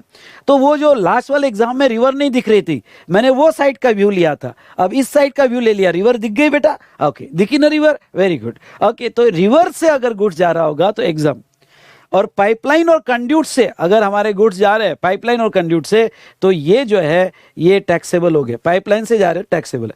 इसका मतलब पूरे इसमें हमें दो ही एग्जम्पशन है, रोड ट्रांसपोर्ट वो भी जीटीए और ये छोड़ के, और नेक्स्ट रिवर ट्रांसपोर्ट, बाकी सारे टैक्सेबल है, बाकी सारे टैक्सेबल है। ये समझ में आया क्या? ये समझाया नहीं समझा प्लीज बताओ। तो वो क्या कहते हैं ये एग्जम्पशन में, बाय रोड होगा अदर देन जीटीए और कुरियर एजेंसी तो वो सारे एग्जम्प्ट है, और इनलैंड वाटरवे एग्जम्प्ट है। इसके अलावा बाकी कोई एग्जम्पशन नहीं है, नहीं है। ओके, बाय एयर भी होगा, एयर ले लिया बेटा मैंने, ये क्या लिया? एयर, एयरक्राफ्ट नहीं दिख रहा है क्या? बाय एयर होगा तो ये भी टैक्सेबल है, इसको भी एग्जम्पशन नहीं है। हाँ, बाहर से अगर इंडिया में आता है वो आपको इंटर लेवल पे नहीं है। ओके, बाहर से इंडिया में बाय एयर ये एग्जम्प्ट है, बट ये आपको इंटर लेवल में नहीं है। ओके, ये आपको इंटर लेवल पे नहीं है, बाहर से इंडिया में आता है तो एग्जम्प्ट है by air, but not in inter level. लिखना हो तो लिखो, नॉट इन इंटर लेवल, ये फाइनल लेवल पे आता है। यस और नो? बाकी सारा टैक्सेबल होगा। आपको दो ही एग्जम्प्ट है, तो देखिए by road other than GTA courier agency, और दूसरा इनलैंड वाटरवे। ओके, ये एग्जम्पशन आपको दिया गया है। चलिए, अब वो क्या है, वो कुछ गुड्स के एग्जम्पशन दे रहे हैं, रेल, वेसल और जीटीए। ओके, कुछ गुड्स अगर आप रेल से ट्रांसपोर्ट करते हो, वेसल से ट्रांसपोर्ट करते हो, या जीटीए से ट्रांसपोर्ट करते हो, जैसे agriculture produce. Sir agriculture produce है क्या? वही डेफिनेशन जो हमने एग्रीकल्चर सेक्टर में देखा था। एग्रीकल्चर प्रोड्यूस अगर आप ट्रांसपोर्ट करते हो तो exam, milk, salt, food grain. Okay, हाँ मिल्क है, सॉल्ट है, फूड ग्रेन है, इंक्लूडिंग पल्सेस एंड राइस। हाँ, अगर देखो पल्सेस और राइस एपी नहीं है, एपी होते तो वो उसमें ही कवर हो जाता, लेकिन मिल्क है, सॉल्ट है, फूड ग्रेन्स है, पल्सेस है, राइस है, और अगर ये ट्रांसपोर्ट होता है तो एग्जम्प्ट है। ये आपको लर्न करना पड़ेगा लिस्ट, दूसरा ऑप्शन नहीं है। और ये एग्जम्पशन ट्रांसपोर्टेशन के हैं। हाँ, ऑर्गेनिक मैन्योर यानी फर्टिलाइजर्स, तो ये जो फर्टिलाइजर्स है, ओके, ये एग्जम्प्ट रहेगा अगर आप ट्रांसपोर्ट करते हो। न्यूज़पेपर और मैगजीन, ओके, ये एग्जम्प्ट है। रिलीफ मटेरियल, जैसे कोई डिसास्टर हो गया, कैलेमिटी हो गई, एक्सीडेंट हो गया, रिलीफ मटेरियल जा रहा है, एग्जाम।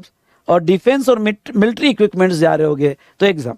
तो ये गुड्स अगर रेल से जाते हैं, वेसल से जाते हैं, वेसल यानी शिप, या जीटीए से जाते हैं, तो ये गुड्स एग्जम्प्ट रहेंगे, ये गुड्स एग्जम्प्ट रहेंगे। ओके सर, अब हमें इसे याद कैसे करना है? चलो नीचे लिखो, DR यानी डॉक्टर, मोना, MONA, कैसे याद करना गुड्स को, कैसे याद करना, ये लर्न करनी पड़ेगी, इसके ऊपर बहुत बार क्वेश्चन आते हैं। D for doctor Mona, doctor Mona कैसे याद रखना? ओके, डॉक्टर मोना इधर आइए। ओके, पहला D फॉर डिफेंस, लिखो यहां पे, डिफेंस और मिलिट्री इक्विपमेंट, लिखो लिखो लिखो। मिलिट्री इक्विपमेंट, तो वो एग्जाम होता। R for relief material, R for relief material. Okay, you are doctor. Mona, M for milk,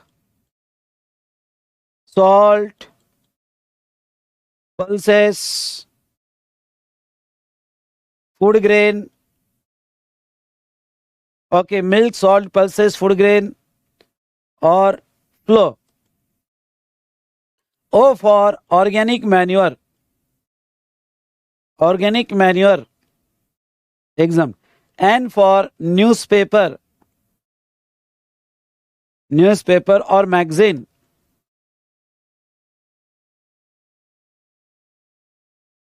और A for AP, agriculture produce. इस तरह से डॉक्टर मोना आपको याद रहना चाहिए। याद रहेगा क्या? ये गुड्स अगर रेल से, वेसल से या जीटीए से ट्रांसपोर्ट होते हैं तो उसके ऊपर जीएसटी नहीं आएगा। डॉक्टर मोना ये याद रखना। हाँ सोना, ओ सोना, डॉक्टर मोना याद रहेगा क्या?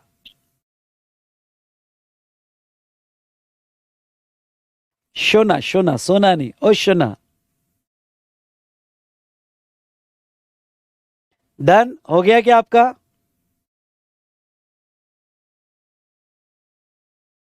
Very good.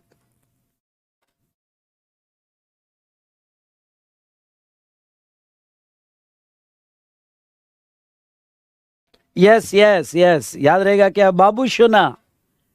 ओके, बाबू शोना, डॉक्टर मोना। चलिए, डन। ओके, तो आपको चार्ट निकालना है तो आप निकाल सकते हो।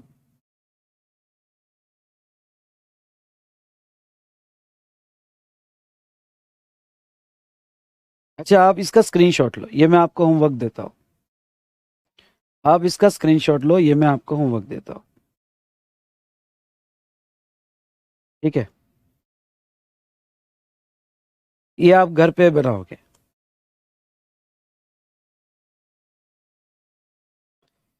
ये तो सिर्फ, एक मिनट, ये यहां तक की एग्जाम्पशन है। रोड, रेल और वाटर, यहां तक ही है।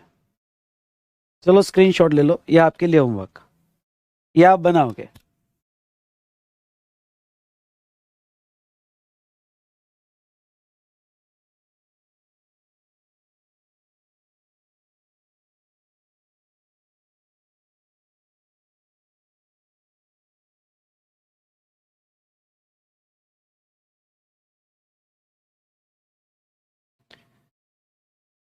योगेश कहता है नींद आ रही है, तो बेटा सो जा, मैंने थोड़ी रोक के रखा है, बाद में देख लेना, यूट्यूब पे सेव रहेगा। मुझे बता के प्रेशर क्यों दे रहा है?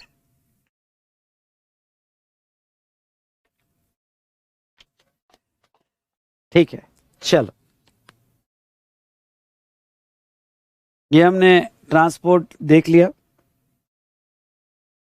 उसके बाद में आ जाओ, सर्विस प्रोवाइडेड बाय जीटी, ये प्रायोरिटी सी में रखना, ये इंपॉर्टेंट नहीं है। अगर service provided by goods transport agency bye of transport of goods in a carriage, GTA ने सर्विस अगर गवर्नमेंट को दी, लोकल अथॉरिटी को दी या गवर्नमेंट एजेंसी को दी, जीटीए ने अगर गवर्नमेंट, लोकल अथॉरिटी या गवर्नमेंट एजेंसी को दी, तो ऐसे केस में यहाँ पे वो एग्जम्प्ट रहेगा अगर उनका registration only for the purpose of deduction of TDS हुआ होगा।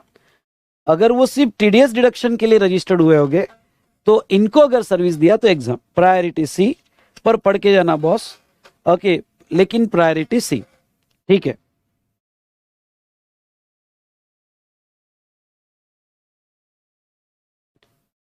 Next exemption important, next exemption important, ठीक है। अब आ जाओ नेक्स्ट एग्जाम्शन पे। Service by way of giving on hire, service by way of giving on hire, underline, giving on hire है। Okay, मतलब आप हायरिंग पे दे रहे हो, रेंट पे दे रहे हो क्या? To state transport undertaking a motor vehicle mean to carry more than 12 passenger. मतलब ये हुआ अब mean to carry more than 12 passenger मतलब ऐसी मोटर व्हीकल जो जिसमें 12 से ज्यादा पैसेंजर होते हैं, तो दैट इज बस, दैट इज बस। अगर किसी ने अपनी बसेस रेंट पे दी, हायरिंग पे दी, और वो बसेस स्टेट ट्रांसपोर्ट अंडरटेकिंग को दी, तो वो जो रेंट मिलेगा वो एग्जम्प्ट होगा।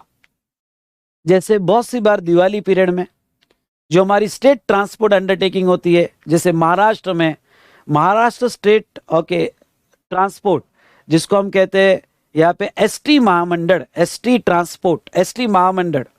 अब दिवाली के पीरियड में या समर के पीरियड में इनके पास बसेस कम हो जाती है, तो ये प्राइवेट लोगों से बसेस हायर करते हैं। जो भी प्राइवेट लोगों ने इनको बसेस हायर पे दी, जो भी प्राइवेट लोगों ने इनको बसेस हायर पे दी, तो वो एग्जम्प्ट रहेगी, उनके रेंट पे जीएसटी नहीं आएगा।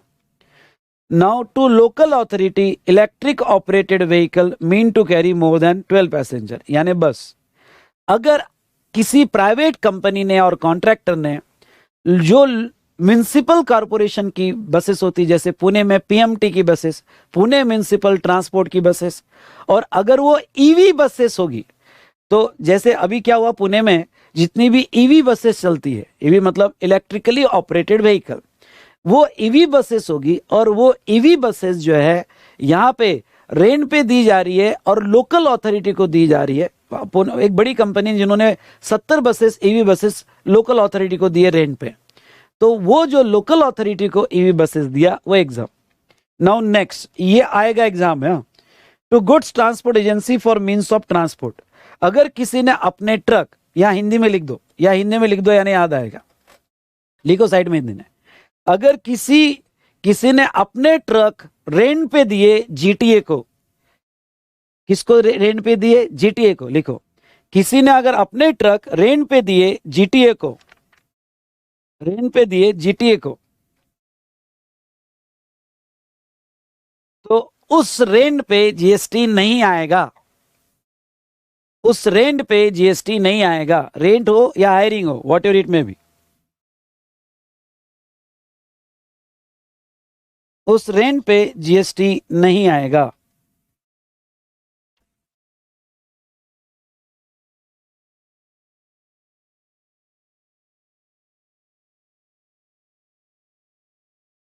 ठीक है, अगर आपने अपने ट्रक वगैरह रेंट पे दिए होगे तो रेंट पे जीएसटी नहीं आएगा। उसके बाद में motor vehicle for transport of student faculty और staff to a person providing service of transportation of student faculty और staff to educational institution providing services by your pre school education और education up to higher and secondary school. Sir एक word नहीं समझा, इसलिए ये diagram निकालो, मैं पढ़ रहा हूं, पहले वर्ड्स को समझ लेना, ये डायग्राम निकालो फिर मैं एक्सप्लेन करता हूं। मिस्टर ए ने मिस्टर बी को सर्विस दी और बस रेंट पे दी जा रही है, hiring, hiring of motor vehicle by A to B दी जा रही है, जिसमें एसटीडी मतलब स्टूडेंट, फैकल्टी और स्टाफ के लिए दी जा रही है। बी एजुकेशनल इंस्टीट्यूशन को दे रहा है service of transport to EI, EI मतलब एजुकेशनल इंस्टीट्यूशन, और आगे एजुकेशनल इंस्टीट्यूशन स्टूडेंट फैकल्टी और स्टाफ को सर्विस दे रही है। ओके, ये लिखो, फिर मैं आपको थोड़ा बहुत समझाऊंगा, पर इसका डिटेल डिस्कशन एजुकेशन सेक्टर में लूंगा, इसका डिटेल डिस्कशन एजुकेशन सेक्टर में लूंगा। अब इसी भी आप ड्रॉ करके रखो फिर समझाता हूं। चलो ड्रॉ करो फिर समझाता हूं।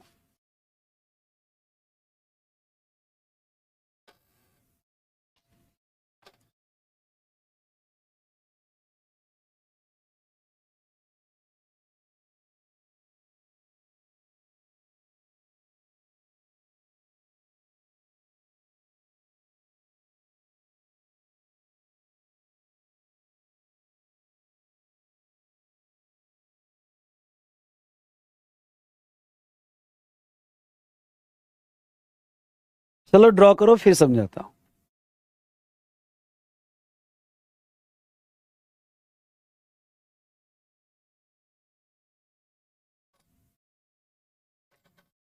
डन।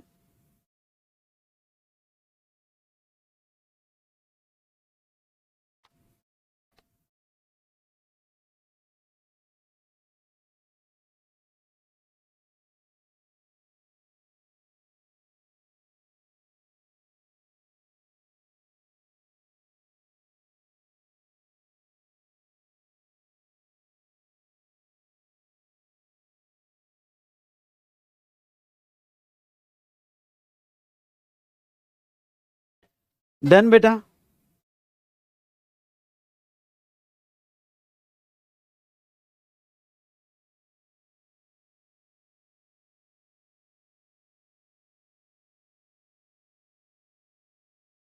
ईआई मतलब एजुकेशनल इंस्टीट्यूशन। ईआई मतलब एजुकेशनल इंस्टीट्यूशन।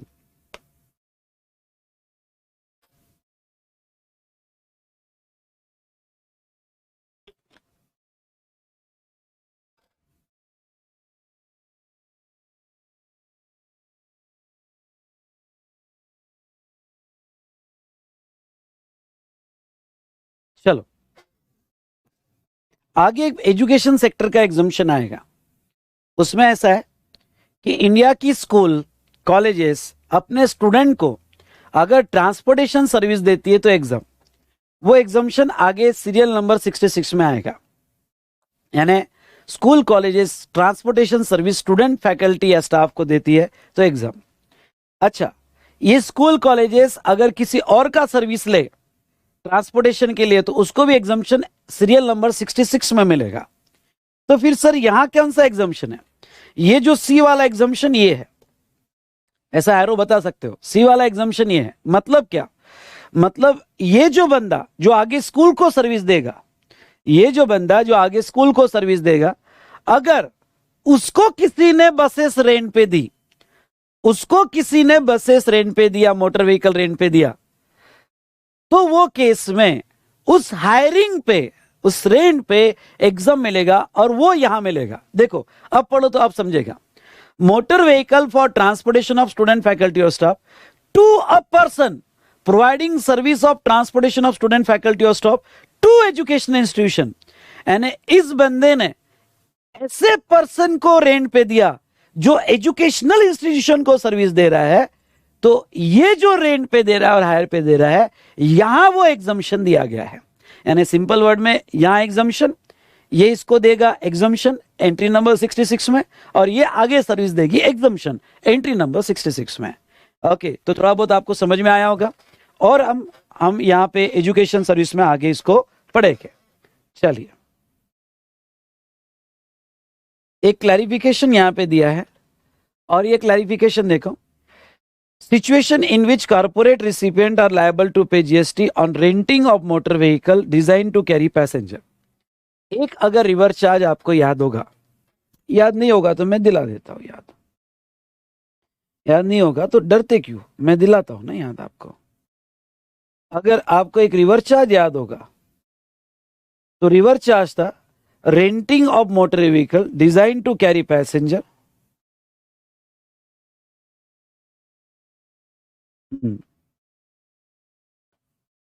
एक तो सिक्योरिटी सर्विस था, हाँ ये रिवर्स चार्ज था, और इसका हमने यह चार्ट भी बनाया था। पहले मैं रिवर्स चार्ज याद दिला देता हूं। Renting of motor vehicle design to carry passenger, जिसमें फ्यूल कॉस्ट इंक्लूडेड है, और फ्यूल कॉस्ट इंक्लूडेड है, और वो service other than body corporate ने दिया और बॉडी कॉर्पोरेट को दिया इन अ टैक्सेबल टेरिटरी, तो रिवर्स चार्ज है। उसका चार्ट हमने क्या बनाया था? Okay, renting of motor vehicle अगर 12% नहीं 5% होगा, आपको याद होगा, और वो जो है डिजाइन टू कैरी पैसेंजर होगा, कॉस्ट ऑफ फ्यूल इंक्लूडेड होगी, supplier any person other than body corporate होगा और लेने वाला बॉडी कॉर्पोरेट होगा, तो ये केस में रिवर्स चार्ज अप्लाई होगा। तो अब रेंटिंग ऑफ मोटर व्हीकल, अब उस पे उन्होंने ये क्लैरिफिकेशन दिया है। वापस में आता हूं हमारे चैप्टर में एग्जाम्शन में। ओके, तो यहां पे लिख देना also read RCM renting of motor vehicle, renting of motor vehicle, तो आपको थोड़ा अच्छे से समझेगा। ओके, अच्छे से समझेगा, ठीक है। अब देखो क्या कहते हैं, अगर किसी बॉडी कॉर्पोरेट ने रेंटिंग ऑफ मोटर व्हीकल लिया डिजाइन टू कैरी पैसेंजर, तो देखो it is clarified that the body corporate hire motor vehicle और transportation of employ for a period of time during which motor vehicle shall be treated at disposal of body corporate, the service would be fall fall under heading 996, मतलब heading याद रखने की जरूरत नहीं। Service would be taxable कर दो यहां पे, service would be taxable and body corporate shall be liable to pay tax under reverse charge. Okay, body corporate पे टैक्स आएगा। However when body corporate avail passenger transport service for specific journey or voyage and does not take a vehicle on rain for a particular period of time, service would fall under, okay, service would be taxable and body corporate shall not be liable to pay GST on the under same RCM। थोड़ा समझाने की कोशिश करता हूं, समझा तो ठीक है। देखो, अगर बॉडी कॉर्पोरेट रेंट पे लेती है, सुनो, बॉडी कॉर्पोरेट रेंट पे लेती है, हायरिंग पे लेती है तो रिवर्स चार्ज है। लेकिन बॉडी कॉर्पोरेट रेंट पे नहीं ले रही है, बॉडी कॉर्पोरेट एक अपॉइंट कर रही है कि देखो हमें रेंट पे नहीं चाहिए, ओके, आप जो है पैसेंजर का टिकट ले लो और ये पैसेंजर के स्टॉप है, और वो रेंट पे नहीं ले रही है, vehicle not on rent, does not take on rent, वो अदर कॉन्ट्रैक्ट कर रही है, अदर कॉन्ट्रैक्ट कर रही है, तो वो केस में रिवर्स चार्ज नहीं आएगा। सिर्फ रेंट पे लिया तो रिवर्स चार्ज आएगा, रेंट पे लिया तो रिवर्स चार्ज आएगा। ओके, एग्जाम के लिए प्रायोरिटी सी आया तो ठीक, ओके, पर मैंने समझा दिया आपको। चलिए, अब आप एक काम कीजिए, रिवर्स चार्ज का मॉडल भी आपके सामने रखो और उसमें रेंटिंग ऑफ रेसिडेंशियल ड्वेलिंग मैंने पढ़ाया था टू अ रजिस्टर्ड पर्सन, वो आपके सामने रखो।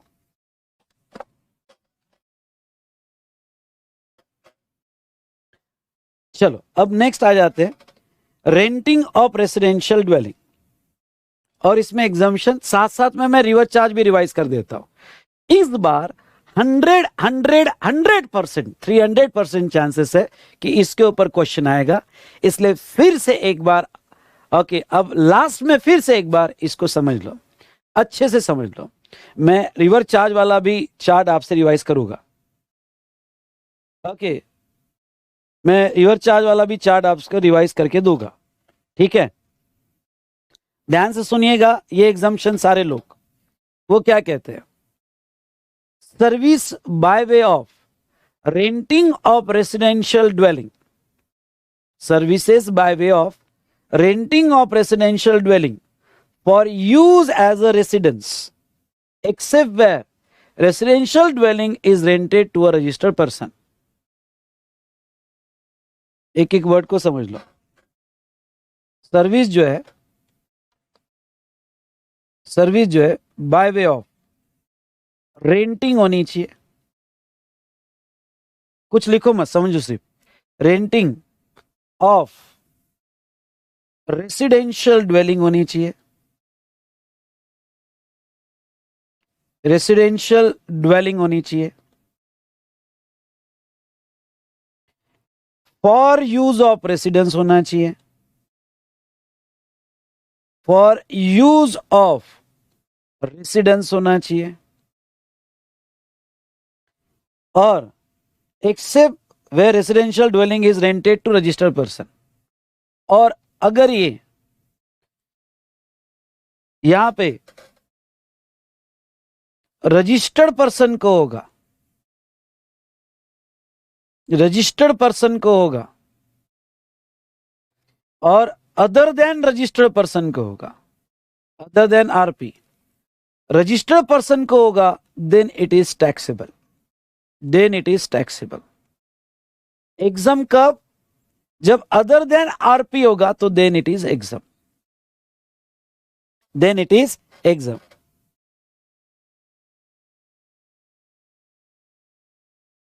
ओके, तो अब ऐसे सिचुएशन में यहां पे सुनिएगा, रेंटिंग ऑफ रेसिडेंशियल ड्वेलिंग, एक मिनट बेटा ये वीडियो आपके डाउनलोड में भी आ जाएगा, ये लेक्चर नंबर 39 में आपके डाउनलोड में भी आ जाएगा, डोंट वरी। ये तो यूट्यूब पे है, साथ साथ में आप जो लेक्चर डाउनलोड करके देख रहे हो, पीडी में देख रहे हो, उसमें भी आ जाएगा, ठीक है। तो अब देखो एग्जाम्पशन क्या है, एक एक बात को समझना। एग्जाम्पशन रेंटिंग को है, एग्जाम्पशन रेंटिंग को है, और रेंटिंग जो है रेसिडेंशियल ड्वेलिंग का होना चाहिए। तो चलो एक काम करो, फिर हम स्टेप बाय स्टेप लिखते हैं। ये जितना भी जैसा लिखा वैसा ही, नीचे जगह दी है, खेलना मत, हाँ, उसमें हमको बहुत कुछ लिखना है। नीचे मैंने जो जगह दी है उसमें लिखो, नीचे का स्पेस खाली रहना दो जितना मिलता है उसमें लिखो। यहाँ सेंटर में लिखना, हाँ, तो ये पूरा स्टेप बाय स्टेप जैसा मैंने लिखा, स्टेप बाय स्टेप जैसा मैंने लिखा वैसे ही लिखो। चलो चलो लिखो, फिर मैं आगे बताता हूं आपको।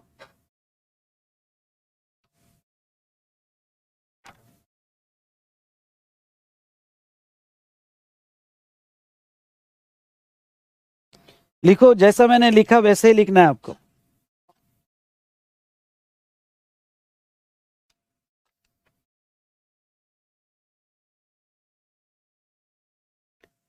डन।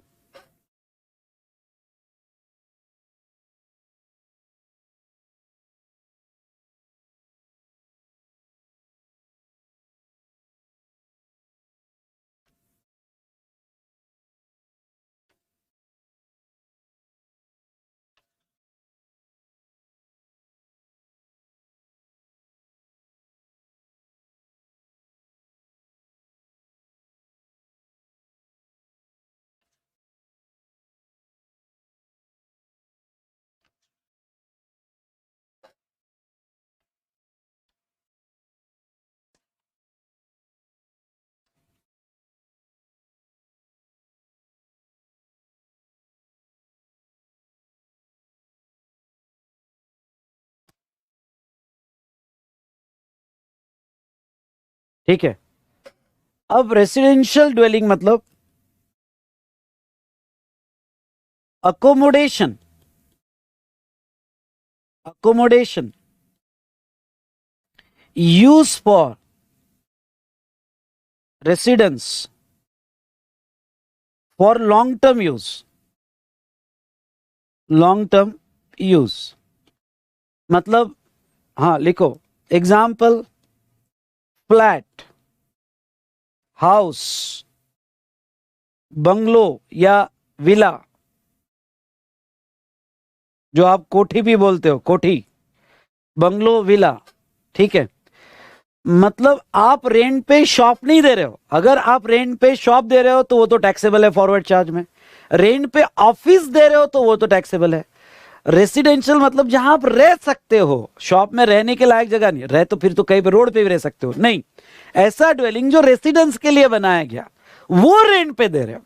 अगर आप शॉप या कमर्शियल प्लेस रेंट पे दे रहे हो तो वो तो टैक्सेबल है। मैंने आपको लिखा के दिया था, शॉप, ऑफिसेज, कमर्शियल प्लेस है तो टैक्सेबल है। आपका पहले तो घर है, घर, और वो आप लॉन्ग टर्म के लिए दे रहे हो। मतलब जनरली जहां पे, जैसे होटल वाले भी रूम देते हैं पर वो डेली बेसिस पे देते हैं, डेली बेसिस पे देते हैं तो वो ड्वेलिंग में नहीं आएगा। जहां कोई रहने वाला है और एक लॉन्ग टर्म यूज है, मे बी 2 महीना, 3 महीना, 6 महीना, लॉन्ग टर्म यूज डिफाइन नहीं है, लॉन्ग टर्म यूज डिफाइन नहीं है, पर थोड़ा लॉन्गर पीरियड के लिए, तो उसको बोला जाएगा रेसिडेंशियल ड्वेलिंग, जिसमें मंथली रेंट चार्ज होता है। जनरली प्रैक्टिस में 11 महीना, ओके 11 महीना। और वो जो आप दे रहे हैं वो रेसिडेंस के लिए दिया तो ही एग्जाम, सुनिएगा, वो रेसिडेंस के लिए दिया तो ही एग्जाम। सर अगर ओके मैंने अपना फ्लैट ऑफिस के लिए दिया, मैंने अपना फ्लैट स्टोरेज के लिए दिया, मैंने अपना बंगलो ओके स्टोरेज के, फिर एग्जाम नहीं। अगर आपने रहने के लिए दिया होगा, रहने के लिए दिया होगा तो ही एग्जाम, ठीक है। रहने के लिए दिया तो मतलब क्या, ओके इफ सुनो, इफ यहां नीचे if it is given, if flat house वगैरह ऐसा लिखना, इफ फ्लैट हाउस और बंगलो, मैंने ये प्रॉब्लम भी सॉल्व करवाया था आपसे, फ्लैट हाउस और बंगलो, याद करो प्रॉब्लम भी सॉल्व करवाया था।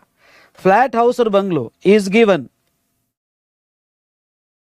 फॉर ऑफिस, ऑफिस और other commercial purpose, other commercial purpose, then taxable, then taxable. Exam कब होगा, जब आपने रहने के लिए दिया, जब आपने रहने के लिए दिया, ओके। और अगर आपने रहने के लिए आरपी को दिया होगा तो टैक्सेबल। मतलब आरपी यानी रजिस्टर्ड पर्सन, आपने कंपनी को दिया, रहने के लिए दिया, guest house of director, guest house of guest, यानी आपने कंपनी को दिया, रजिस्टर्ड पर्सन को दिया, रहने के लिए ही दिया है, रहने के लिए ही दिया है। लेकिन अगर वो कंपनी अपने गेस्ट हाउस के लिए यूज कर रही है, रहने के लिए, डायरेक्टर के लिए यूज कर रही है रहने के लिए, तो टैक्सेबल। अगर एग्जम्पशन कब मिलेगा? एग्जम्पशन तब मिलेगा जब वो रेसिडेंशियल ड्वेलिंग है, फॉर यूज ऑफ रेसिडेंस है, सुनना मेरी बात, वो रेसिडेंशियल ड्वेलिंग है, फॉर यूज ऑफ रेसिडेंस है, और वो अदर देन रजिस्टर्ड पर्सन को दिया, तब जाके एग्जम्पशन मिलेगा। ये समझ में आया कि आपको? प्लीज बताओ, ये समझ में आया कि आपको? प्लीज बताओ। ओके, तो इसका मतलब सर अगर मैंने अनरजिस्टर्ड को ऑफिस के लिए दिया होगा तो टैक्सेबल, अनरजिस्टर्ड पर्सन को मैंने स्टोरेज के लिए दिया होगा, वेयरहाउस के लिए दिया होगा, कमर्शियल पर्पस के, टैक्सेबल। अगर आपने रहने के लिए अदर देन रजिस्टर्ड पर्सन को दिया तो एग्जाम, अगर आपने रहने के लिए रजिस्टर्ड पर्सन को दिया तो टैक्सेबल। ये समझा क्या? आरपी मतलब रजिस्टर्ड पर्सन, आरपी मतलब registered person, other than registered person.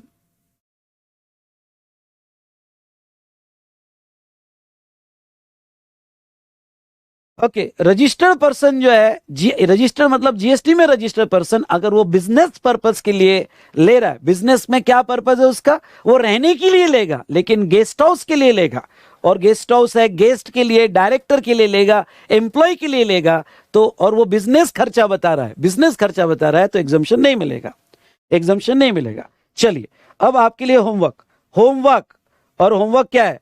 ये डायग्राम के नीचे होमवर्क ये है कि ये डायग्राम के नीचे वो चार्ट बनाना।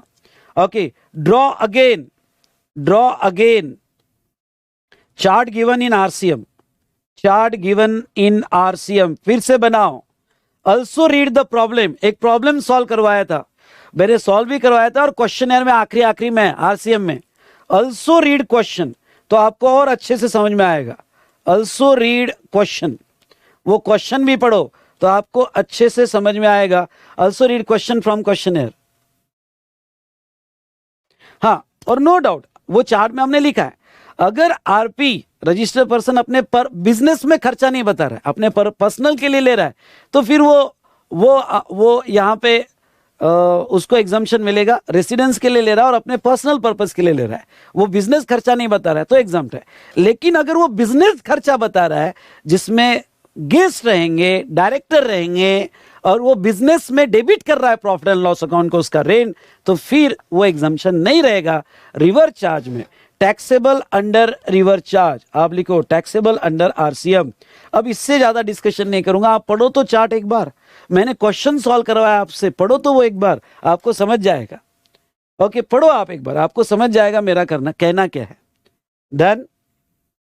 यानी जो चीज आपको पता है फिर से मुझको पूछ के कंफर्म मत करो, आप पढ़ो तो एक बार, मैंने चार्ट भी बनाए हैं, क्वेश्चन भी बनाए इससे रिलेटेड, ये पढ़ के ही जाना बेटा। ओके, आपको सवाल पूछा जा सकता है, यस और नो। चलिए, तो हमने ये देखा। ओके, चार्ट बनाना वो होमवर्क है, प्लीज प्लीज बनाना एक बार, इस बार इसके ऊपर आने के पूरे चांसेस है, ठीक है? चलो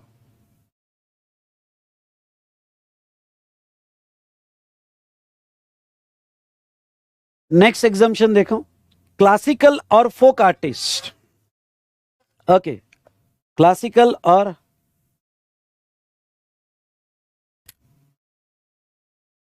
क्या वेदांत, क्या क्वेश्चन पूछ रहे हो? मैं पहले ही सेशन में बोल दिया कि इनकम टैक्स और जीएसटी को अलग रखो यार, इनकम टैक्स अलग है, जीएसटी अलग है। इनकम टैक्स में वो एक्सपेंसेस है, और जीएसटी ये जो है जीएसटी का टैक्स अलग है, बिजनेस टैक्स है। पहला लेक्चर का 1 घंटा ही उसके ऊपर डिस्कशन था। जीएसटी लगता है इसलिए इनकम टैक्स में डिसअलाउ होगा, ऐसा का? वो इनकम टैक्स का अलग रखो, जीएसटी का अलग रखो। पहला लेक्चर फिर से देखो यार तुम, मैंने पहले 1 घंटे में, पहले दिन का पहले 1 घंटे में पूरा एक्सप्लेन किया आपको। क्या करते हो यार?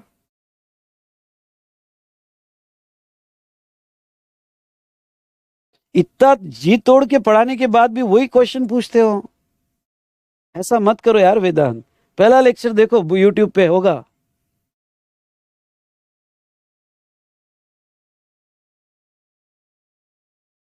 चलिए अब ये देखो क्लासिकल और folk artist. Service by an artist by way of performance of folk या classical art form. Okay, folk या classical art form, music, dance, theatre. अब देखो यहां पे ध्यान से सुनिएगा, मैं स्टोरी लाइन बनाता हूं। हमारी स्टोरी लाइन जो है वो देखो क्या है। पुष्पा की तबीयत खराब हुई, सुनो स्टोरी लाइन। पुष्पा की तबीयत खराब हुई, हेल्थ केयर सेक्टर। वो पूजा पाठ में लग गया, चैरिटेबल एंड रिलीजियस सेक्टर। उसके पास बहुत बड़ी खेती थी, जंगल की खेती थी। ओके, तो एग्रीकल्चर सेक्टर। खेती का बंटवारा करना था, इसलिए लॉयर को बुलाया गया, लीगल सेक्टर। इतनी सारी खेती थी, खेती का बंटवारा हो रहा है पुष्पा का, तो उसके बहुत सारे रिलेटिव आए, पैसेंजर ट्रांसपोर्ट। भाई बंटवारा हो रहा है, कुछ मिलेगा हमें, बहुत सारे रिलेटिव्स आए, पैसेंजर ट्रांसपोर्ट। अपने साथ साथ बड़ी बड़ी पेटियां लाए, भाई हमें बहुत कुछ मिलने वाला है माल, बड़ी बड़ी पेटियां लाए, गुड्स ट्रांसपोर्ट। पैसेंजर ट्रांसपोर्ट मतलब रिलेटिव आए, अपने साथ बड़ी बड़ी पेटियां लाए, मतलब गुड्स ट्रांसपोर्ट। समझ रहे हो ना, गुड्स ट्रांसपोर्ट। अब इतने सारे रिलेटिव आए तो घर पे सबको रखा गया, रेंटिंग ऑफ रेसिडेंशियल ड्वेलिंग, घर पे रखा गया, सबको घर पे रखा गया। लेकिन इतने सारे रिलेटिव्स को देख के पुष्पा की तबीयत ठीक हो गई, पुष्पा की तबीयत ठीक हो गई। और तबीयत ठीक हुई तो फिर एंटरटेनमेंट हुआ, जलवा हुआ, फोक डांस हुआ, क्लासिकल डांस हुआ। ओके, स्टोरी याद रखोगे तो सारे एग्जामिशन के सेक्टर याद आ जाएंगे आपको। एग्जामिशन के सेक्टर आए कि आपके चार्ट याद आ जाएगा। चार्ट याद आ गया तो आप प्रॉब्लम सॉल्व कर पाओगे, प्रॉब्लम सॉल्व कर पाओगे तो आप टैक्सेशन में इस बार 80 पार जा पाओगे। अरे यस और नो, स्टोरी में लिखा के दूंगा, वो टाइटल पे लिखा के दूंगा, जो हमारा इंडेक्स टाइटल है। यस और नो बोलिए। स्टोरी अच्छी लगी होगी तो लाइक कीजिएगा। ओके, तो यहां पे अब एंटरटेनमेंट हुआ, एंटरटेनमेंट सेक्टर में आ जाओ। क्लासिकल और फोक आर्टिस्ट, अगर इंडिया का कोई भी आर्टिस्ट है और वो परफॉर्मेंस देता है फोक या क्लासिकल आर्ट में, सारे इसमें नहीं, ब्रेक डांस नहीं, फॉरेन डांस नहीं, वेस्टर्न डांस नहीं, और आजकल तो वो इंस्टा पे चल रहा है, ओके यहाँ पे तू है तू नहीं है, तू है तू है नहीं है, ऐसा डांस नहीं। तो यहाँ पे अगर कोई आर्टिस्ट है और वो परफॉर्मेंस दे रहा है फोक या क्लासिकल में भी, म्यूजिक में, डांस में या थिएटर में, तो उसको परफॉर्मेंस का जो भी पैसा मिलेगा एग्जम्प्ट रहेगा। गवर्नमेंट हमारे पुरातन कालीन फोक या क्लासिकल डांस को, ओके, फोक या क्लासिकल आर्ट को प्रमोट करना चाहती है। आर्ट में भी म्यूजिक हो, डांस हो या थिएटर हो। Okay, if the consideration charge for such performance is not more than 1,50,000, उसका कंसिडरेशन 1,50,000 से ज्यादा नहीं होना चाहिए, उसका कंसिडरेशन 1,50,000 से ज्यादा नहीं होना चाहिए। ठीक है, हाँ, provided that exemption shall not apply to service provided by such artist as a brand ambassador। समझ लो, कोई कथक डांस है, फोक डांस है, क्लासिकल डांस है, कथक डांस है, म्यूजिक है, थिएटर परफॉर्मेंस है, और हेमा मालिनी समझ लो कोई कथक डांस है। ओके, एक परफॉर्मेंस का 1,00,000 रुपए लेती है एग्जाम, 1,50,000 तक, ओके, 1,50,000 तक सारे एग्जाम है। ठीक है, लेकिन अगर ये आर्टिस्ट कहीं किसी के ब्रांड एम्बेसडर हो गए, कोई कंपनी के ब्रांड एम्बेसडर हो गए, ओके, समझ लो जाकिर हुसैन तबला बजा रहा है, ओके, वाह ताज वाह बोलिए, यानी ब्रांड एम्बेसडर हो गए, तो उनको एग्जम्पशन नहीं मिलेगा। ओके, ये एग्जम्पशन कहीं पे आप परफॉर्म कर रहे हैं उसको एग्जम्पशन मिलेगा। साइड में एक इंपॉर्टेंट नोट लिखो, साइड में इंपॉर्टेंट नोट लिखो। ओके, लिखो इंपॉर्टेंट नोट, और वो ये लिखो यहां पे, इफ वैल्यू ऑफ पर परफॉर्मेंस exceeds 1,50,000,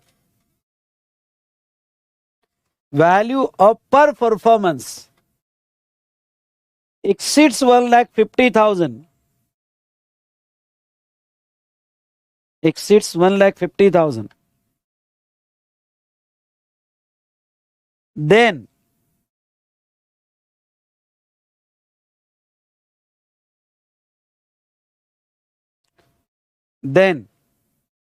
sorry, एक minute, exceeds 1,50,000, for example 2 lakhs, for example 2 lakhs, then GST is payable on total value of 2 lakhs. GST payable on total value of 2 lakhs.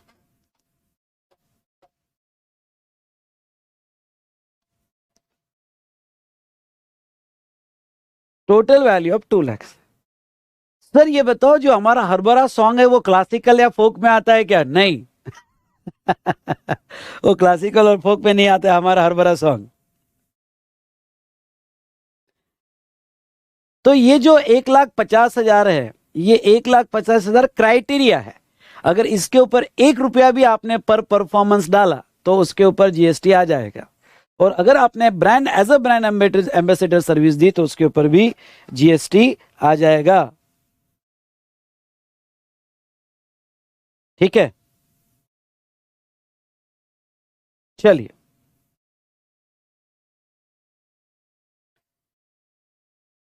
Next बेटा, admission to entertainment event. Okay, admission to entertainment events, service by of right to admission. Underline, right to admission मतलब ticket charges. Right to admission मतलब ticket charges. अगर आप ticket खरीद रहे हो, circus, dance, theatrical performance including drama और ballet, circus में जाने का टिकट, डांस में जाने का ticket, okay, theatre performance, drama और ballet, award function, concert, pageant, musical performance, sporting event other than recognise sporting event, या रिकॉग्नाइज स्पोर्टिंग इवेंट, आईपीएल वगैरह में जा रहे हो या प्लानिटोरियम में जा रहे हो, और आपका अमाउंट, ओके, आपकी टिकट नॉट मोर देन 500 पर पर्सन होगी तो एग्जाम, 500 से ज्यादा होगी तो टैक्सेबल. ओके, इंपॉर्टेंट लर्न करना पड़ेगा. ओके, इंपॉर्टेंट लर्न करना पड़ेगा. तो इन सिंपल वर्ड, ये इवेंट्स भी लर्न करना पड़ेगा. अगर ये इवेंट पे आप जा रहे हो और टिकट 500 रुपए से कम होगी तो वो केस में आपको एग्जम्पशन मिलेगा. ठीक है दोस्तों, चलिए नेक्स्ट देखो, protected monument under monument act, service by admission to मतलब ticket charges. Okay, ticket charges to protected monument, लिख दो ताजमहल, ओके, अजंता एलोरा एक्सेट्रा. तो यहाँ ओके, अगर आप प्रोटेक्टेड मॉन्यूमेंट में जा रहे हो, लाल किला वगैरह, और अगर यहाँ पे उसके टिकट चार्जेस एग्जम्प्ट हो गए, नीचे नोट लिख दो, नीचे नोट लिख देना, और यहाँ पे नोट लिखना यहाँ the restriction of 500 is not applicable here. The restriction of 500 is not applicable here. Not applicable here. That is whatever the ticket charges. That is whatever is the ticket charges. Whatever is the ticket charges is totally exempted. Is totally exempted.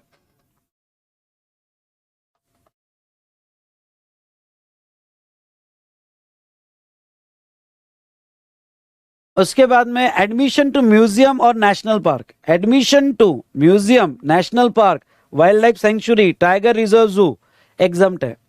नीचे note लिखो. Okay, note लिखो, ये भी important है, आ सकता है.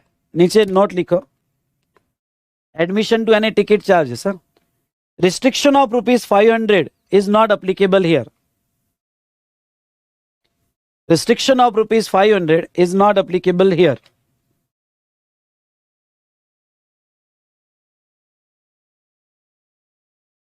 Not applicable here. 500 का restriction यहां अप्लीकेबल नहीं होगा. ठीक है, चलो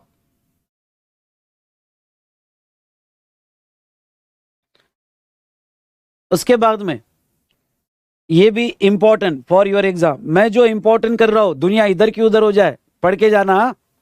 service by of training and coaching in recreational activity relating to art और culture by an individual. India का कोई भी इंडिविजुअल, यहाँ पे इंडिविजुअल अगर आर्ट के क्लासेस ले रहा है, कल्चर के क्लासेस ले रहा है, आर्ट में म्यूजिक पढ़ा रहा है, डांस पढ़ा रहा है, या कोई कल्चरल एक्टिविटी कर रहा है और उसकी ट्यूशन लेता है जो रिक्रिएशनल एक्टिविटी है, तो उस पर जीएसटी नहीं है, उस पर जीएसटी नहीं है। और अगर स्पोर्ट की एकेडमी है, लेकिन अगर वो चैरिटेबल एंटिटी की होगी, स्पोर्ट एकेडमी है पर चैरिटेबल एंटिटी की होगी under income tax act 12A और AB, तो उसको एग्जम्पशन है। देखो, रिक्रिएशनल एक्टिविटी आर्ट और कल्चर में जरूरी नहीं कि चैरिटेबल चाहिए, वो कोई भी इंडिविजुअल होगा।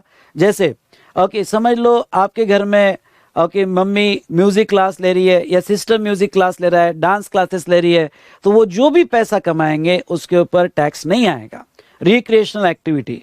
और दूसरा, स्पोर्ट एकेडमी, सचिन तेंदुलकर की स्पोर्ट एकेडमी है, तो वो अगर चैरिटेबल ट्रस्ट होगी 12A और AB की, तो उनके फीस पे जीएसटी नहीं आएगा। तो बेटा हमने ये देखा रिगार्डिंग टू रिक्रिएशनल एक्टिविटी। चलिए यहां हम ब्रेक लेते हैं, मैं ब्रेक के बाद वापस आपको एक बार रिवाइज करके दूंगा। तो ब्रेक लेते हैं, remaining discussion after short break, ठीक है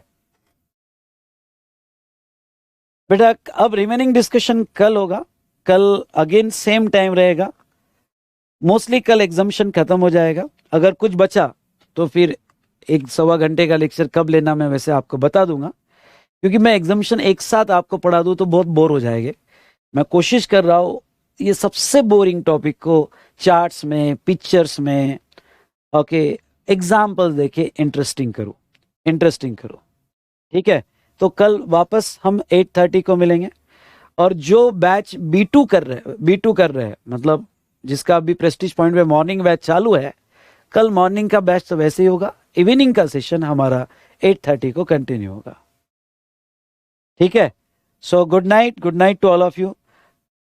सवाल है सर आप श्लोक क्यों पढ़ाते हैं, तो कोई प्रॉब्लम नहीं बेटा, आप पास कर लो। ओके आप क्या करना, स्पीड बढ़ा देना, 1.5 की स्पीड कर लेना। स्लो पढ़ाना अच्छी बात है क्योंकि सारे लोगों को समझता है। मेरे लगभग 5,000 स्टूडेंट होते हैं एक अटेम्प्ट में, मुझे तो सबका ख्याल रखना पड़ता है। आपको अगर फास्ट चाहिए तो स्पीड बढ़ा लो ठीक है।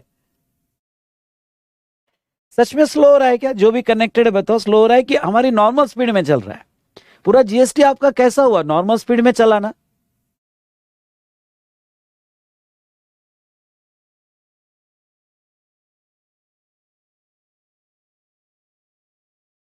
हरभरा वाला सॉन्ग कर लेंगे।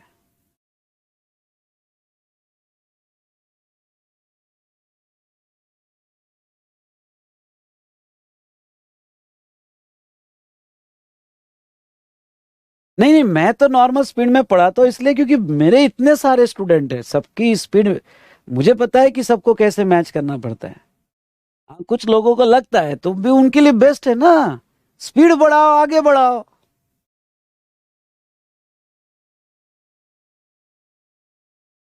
ओके तो हरभरा वाला सॉन्ग कर लेंगे। चलो आज रुकते हैं, टुमारो मिलते हैं। और ये सेशन हमारे डाउनलोड इसमें भी अपलोड हो गए, डोंट वरी, ये यूट्यूब पे भी रहेंगे, डाउनलोड के इसमें भी अपलोड हो गए। चलिए thank you to all of you. Yes last lecture में मैं गाइडेंस दूंगा, एग्जाम का जरूर दूंगा।